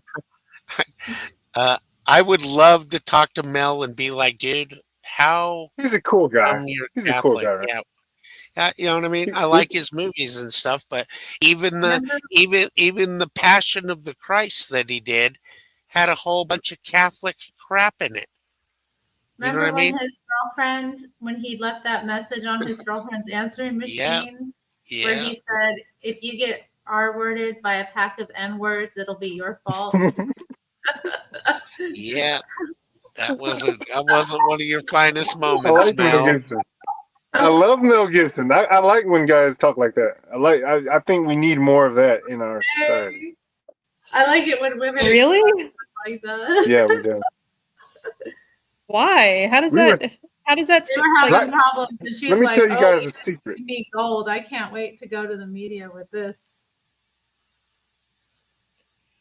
I like that. I love Mel Gibson. Black people love Mel Gibson. I'm looking honest. forward to seeing That's his next true. movie. But yeah, I don't know that we're- that's generally true. Black people It's do true. love Mel Gibson. He was in that movie with what's his face? The black guy. So Anna, do you believe that Jesus was a real person Lethal though? Weapon. I don't know. You don't know if he was a real historical person or not? No, that's a difficult thing for me to assess. Interesting. Well, there isn't one single, creditable historian other than Robert Price, of course, that that doesn't believe, Jesus was a real human being for sure. But that's just I don't know who fights. authority. Brandon, you're lucky they did not delete you and your dogs. I looked it up, and it looks like the consensus is that somebody like him existed. Well, there's more proof for him than any other person in the first century. So, anyway, Who's kind of worse, Brendan? that's The why I'm- atheists or the Catholics? Who's worse, the atheists or the Catholics? well, that's the whole trick here, man. Like, Satan doesn't care what religion you are, as long as you don't come to know the true God. How are you 'Cause going to that- be Irish and hate the Catholic Church? I love Catholic people, but I do not. I hate the Catholic Church. I do believe that they are the whore of Babylon in Revelation chapter 17. But without the Catholic Church, there wouldn't be no Catholic people. Well, no. Hopefully, So there's those different people types of would Catholics. become. Yeah, hopefully they would just become Christians and follow Jesus instead of a pope. But then they wouldn't have none of their cool stuff and their traditions. Their pagan They wouldn't, traditions. they wouldn't get to pray to Mary or nothing. What was Do you that? love the Jews, Brendan? It's, I do love they the wouldn't have Jews. that. According to the contract, I've been adopted into the Jewish family, my friend. That's why you- So are you Muslims. pro-Israel or are you pro-Palestine? I'm, well, as far as the Muslims' argument to their property rights is a fucking ridiculous Anna's joke. holding it down. Yeah, Anna's they have holding it they have down. the most nonsensical argument ever. You know what I mean? Unless the Bible is totally bullshit, you know what I mean? That they have no legal claim whatsoever, dude. It's ridiculous. God gave that land to Israel. God even said is actually my land, you can never sell it. I'm never going to let any other nation have this land, period. So for the Have you been? You ever Muslims, been to Israel who, before? I have You ever not. been there I'd before? love to go. That's the. I No, but gotta go too, man. I I want to used to, go see Israel. I worked with, this guy named Dr. Moti Levy and stuff. And anyhow, I mean, and I asked him, he was straight up from Israel, and I asked him, so why don't you guys believe that Jesus is the Messiah? And he said, because when the Messiah comes, he brings peace on earth. Jesus didn't do that. Well, Wait a minute. Jesus, Pinocchio said you're a Jew hater. I'm Put not a that Jew comment back hater. up. Are you a Jew hater, Brandon? Why did Pinocchio say that? I have no idea. I don't know why you would think I'm a Jew hater. Jesus is Pinocchio's Jewish. helicopter said He's the it. king of the Jews. How can a Christian be a Jew hater? That's just I don't know. ridiculous. Some of them be doing it though. Some of them do. I That's don't. what. Well, Yeah, that's yes, what's going on now. a lot of people get into replacement theology. That's because they don't understand the Bible's a contract. So did you guys hear about Israel like executing ambulance drivers? Like they Mm-mm. just like executed a bunch of them, buried the ambulances. They had their lights on and everything. There's a video. Yeah, I heard about some guy being like, "I just wanted to save people" before they killed him. Well, see, you got to understand though that even in the Quran and everything, they the Muslims don't believe they go to heaven until every Jew has been destroyed. And Oh, see, Right. They think of you. this is why it's so important, because all of the remaining prophecies all relate to the nation of Israel. So this is why the spirit of Satan wants to destroy all of the Jews. So if your religion wants to destroy all the Jews, Hitler was a Catholic, by the way. And anyhow, if your religion wants to wipe out, what was that? I heard, but you don't gotta dig at the Catholics. I got Catholics in the audience. Well, then I Get hope him, that Brandon.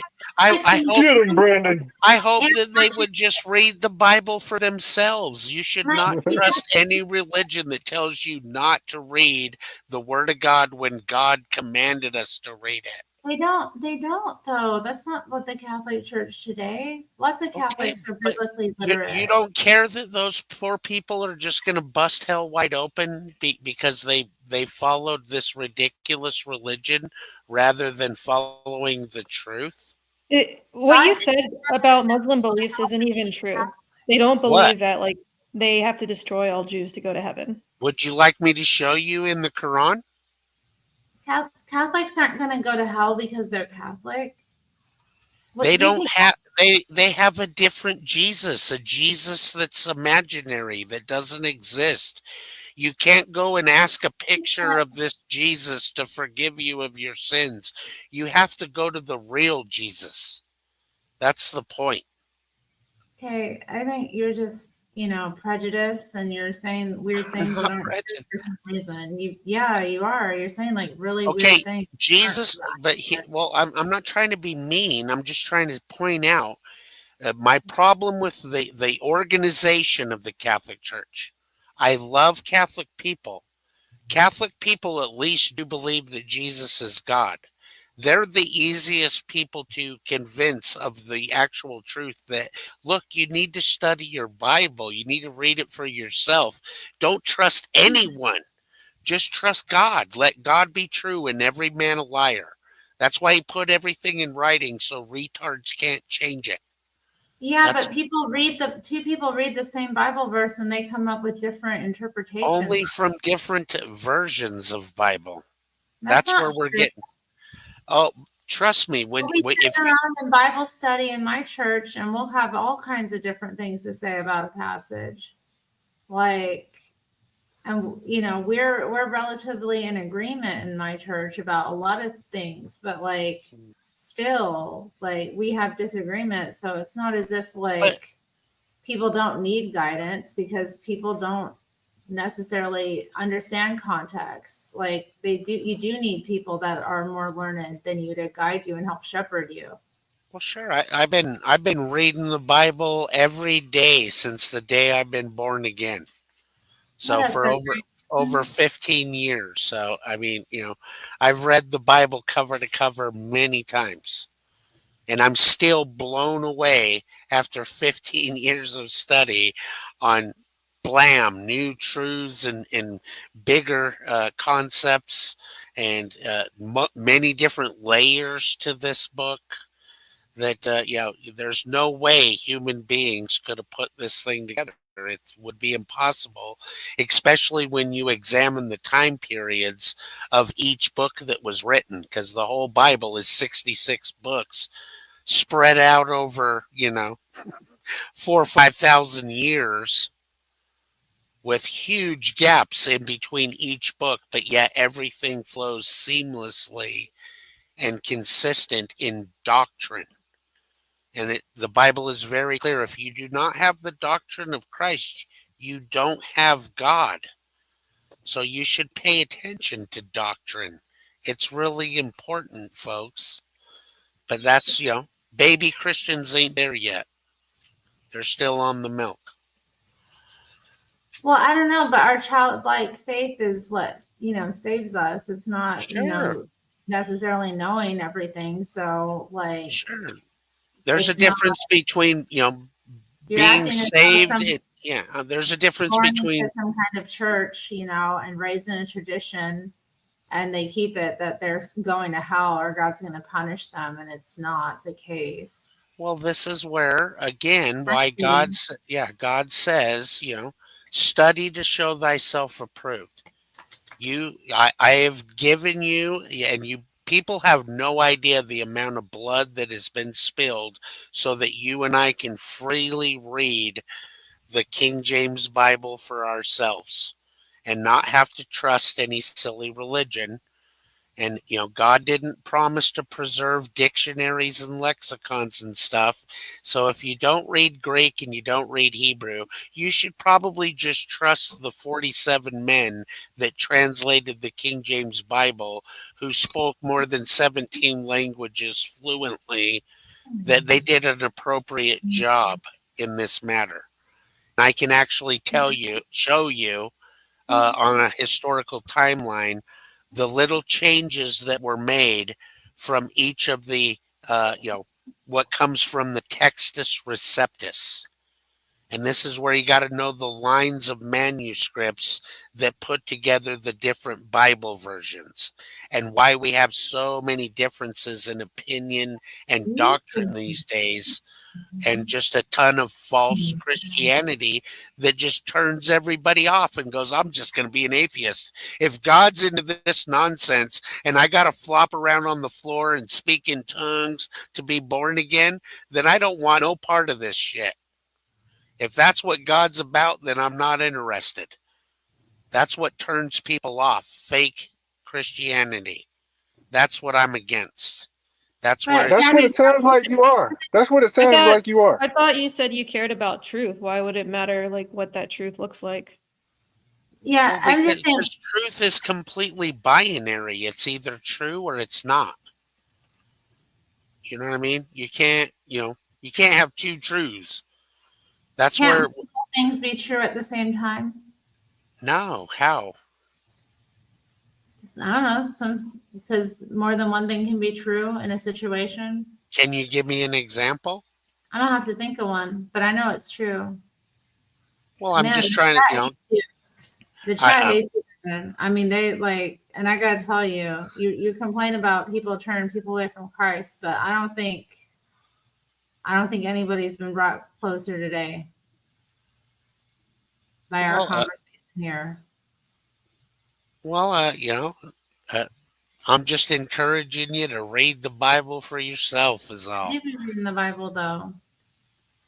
Well, I think if you're, someone is indwelled with the Holy Spirit at some point in their walk, they're going to have a Christian like me come along and go, okay, what Bible are you reading?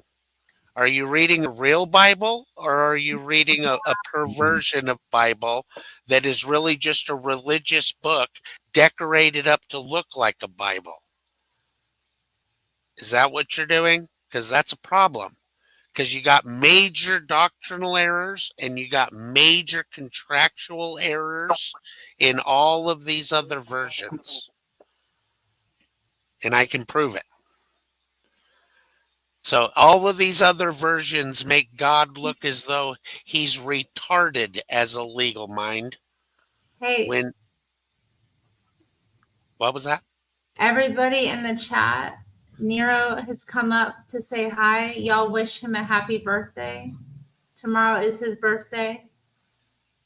He got For some you. presents that we're going to open tomorrow. Thank you, Anna. Anybody Lay else? off the Nero, happy DMT birthday. bong, Brandon. That's funny. Whatever, man. That's where it's, I mean, you just have to study, man. That's why Brandon, you didn't wish the cat happy birthday. I'm Yeah, sorry. come on, chat. I wish your cat happy birthday. I love cats, He's man. 10. He gonna be 10. My baby gonna be 10. He's not a baby. He's a cat. If he's not baby, why is he baby sized? Because he's an animal. If he's not baby, why does he make baby sounds? Because he's an animal. To trick your brain into taking care of it like a baby. Well, I think pets are a wonderful gift for us in this evil world. That's why I, just trip out when everybody wants to make God this tyrant. That's when I hold up one of my little puppies and think, what kind of tyrant could create Yeah. puppy? Or this little Is Nero a kitty? tyrant? Is Nero a tyrant or is Nero a baby? Which one is it? Is he a what or a baby? Thank Boss you. Tyrant baby. or a baby? A tyrant? Yeah. Is that what did you call him, Brandon? You were talking about Nero or no? Well, yeah, Nero, and just so Oh, you but know, my position is that Satan likes to take possession of kings and Caesars. That's why they would always go off on a fucking, ego trip. Like Nero. Nero was on a total ego trip. That dude was way evil, dude. Way evil. So, yeah. Oh. you got that cat when he was a kitten, or you got him when he was born? He was like, Oh, right. he was like between 4 and 5 weeks old when I got him. We're having our anniversary soon. Yeah. How many cats have you met named Sebastian? Is that like the most popular cat name or what? I don't know any cats named Sebastian. When I used to What's your sell rooster? vacuums back in the day, I can't even tell you. I met, a lot of people had a cat named Sebastian. Hey, baby. That's a good name for a cat. It is. I don't know. Money. Okay, bye, baby. Bye, Oh, baby. all right, guys. I think I should head out. It's 10 o'clock. Yeah, I'm We all getting. need to go to bed. Well, it was good meeting you, Chat Tard and Anna. Terry, good seeing you again. Sorry that Likewise. I like it when Jamie's around, so me and him can chop it up. You know what I mean? Yeah, I'm sure he'll do one of his streams sometime soon. Sure. All Good night. right. Good Yeah. night, everybody. All right, Good then. night, Have a good night. Grandpa. Bye, guys, in the chat. Later. Later, chat hard. And then there was one. Ugh. Guys, I don't have it in me to even play a song. We're just going to go bed. Good night. Thanks for showing up, being here, having the conversation. And special shout out to Jake and Samuel who sent super chats. Much appreciated. All right. Wait, you know what? I had one announcement I forgot to announce at the beginning. I've made some playlists for different the books that I've been reading here. So I made 4 playlists last night. I'll try to do the other readings up in there later this week, make some playlists. So if you're interested in like listening to any of those materials moving forward, they'll be in playlists. You can catch up, listen to the books whenever. All right. Good night, y'all. Oh.